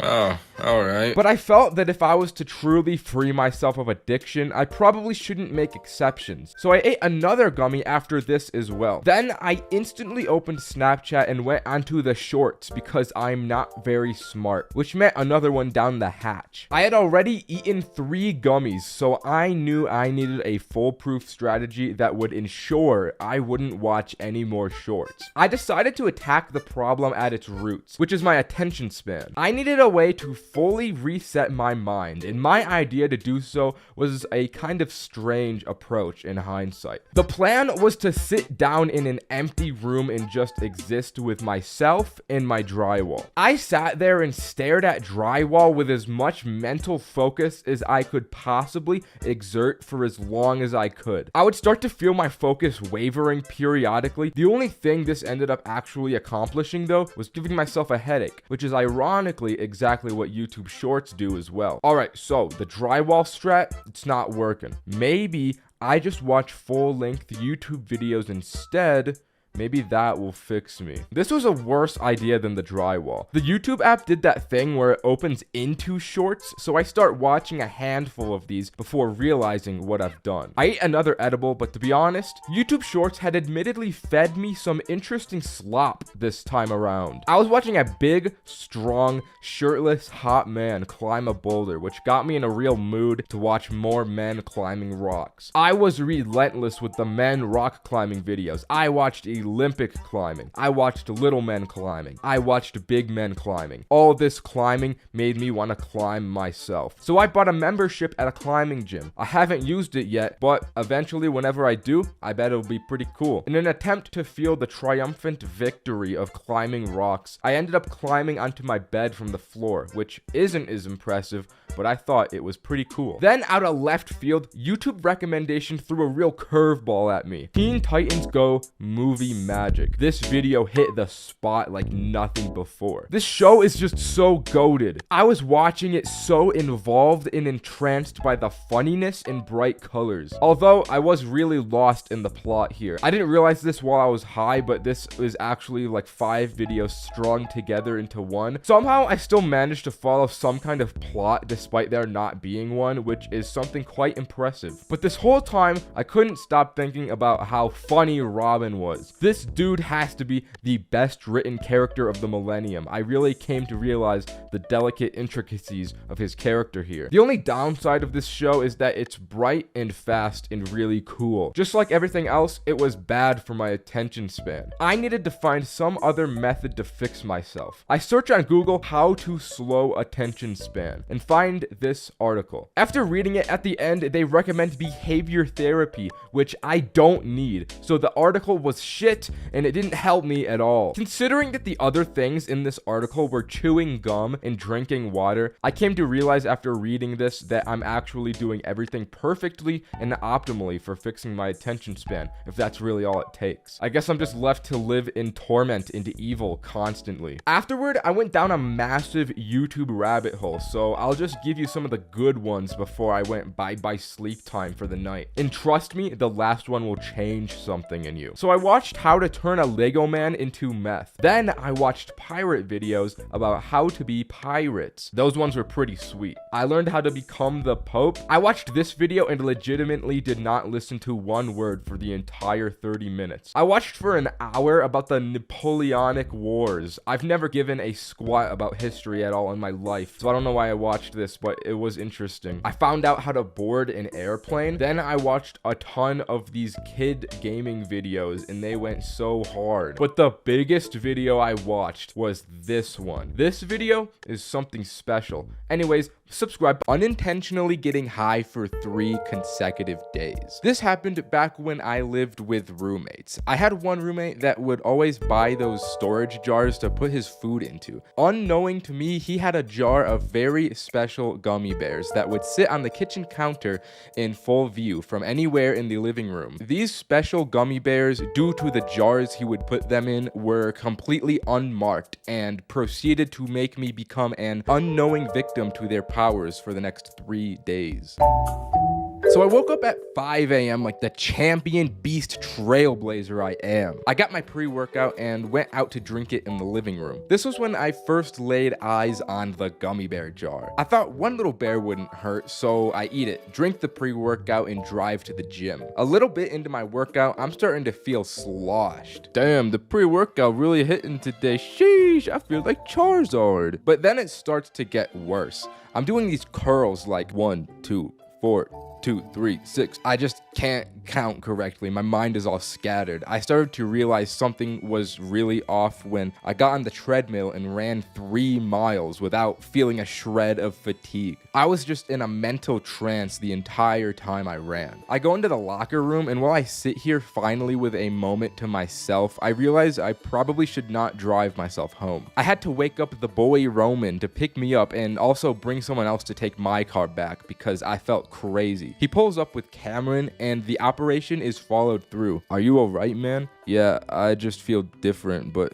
not bad. We get home and I've got a Zoom class to attend in about an hour. As I'm walking to my room, I pass the gummy bears and eat another one. While I wait for my class, I remember just sitting in my chair, staring at my PC, doing nothing like a zombie. I was trying to mentally will myself into being functional for this class, but since I ate the other gummy bear as I entered my room, it just got worse. I sat in this class just staring at myself in this little Zoom camera window. The teacher even called on me at one point, but I just kept staring. I didn't say a word. It may have been from me being so high I couldn't process what was happening, but there was not a word spoken from me. I woke up this day pretty tired from the high of yesterday, but I still hadn't put 2 and 2 together and realized the bears were edibles. I had an in-person class today to attend, so I left for that pretty early and again ate a gummy on my way out. The gummy hit as I was walking to class and I was like, God damn it, not again, what's happening to me? I keep walking to class because God picks his hardest fights for his strongest soldiers, until I realize I have no idea where I'm at. A few wrong turns had been made without me realizing it, and now I gotta figure out how to get back. I probably walk around these neighborhoods for like 30 minutes just trying to find my way back on track to get to class. But then I remember, oh yeah, I got a phone, I can use this. So I maps my way back to campus, but I had not made the calculations required to know by the time I got there, the class would be over. I walk into the lecture room that would be my class, and there's a whole different teacher in class going on that I attend thinking, nah, this has got to be the same class. I bet this is just a substitute. The class ends and I'm still oblivious to the fact that that was not the lecture I was meant to be in. An email pops up on my phone about my absence and I remember replying to the email just saying not true and then walking all the way home. I had homework to do, but as I sat down to do it, I was like, yo, the teacher did not teach us this today. So I just played Elden Ring for the next 8 hours of the day. All this weed I had been consuming kind of messed up my sleep schedule because I woke up this day a good amount later than usual. So when I walked into the living room, my roommates were all awake and out there. I was like, guys, that thing keeps happening to me. I think I gotta go to the doctors today. Something's just not right with my body or something. I reach in and eat another gummy while I'm out here, but this time in full view of all my roommates. Roman's like, bro, you're really gonna eat an edible this early in the day? And just like that, all of the stars aligned in my head. I had been drugging myself on these gummy bears unintentionally for the past 3 days. So you're telling me that those are edibles? I've been eating those every single day recently. Then everyone just erupts to clown on me. These dudes couldn't act right. They're like, oh my fucking god, this dude's a dumbass. So I run into my room in tears and listen to Heartless by Kanye West. I hate my friends. All right, that's the story. You know the drill. Bye.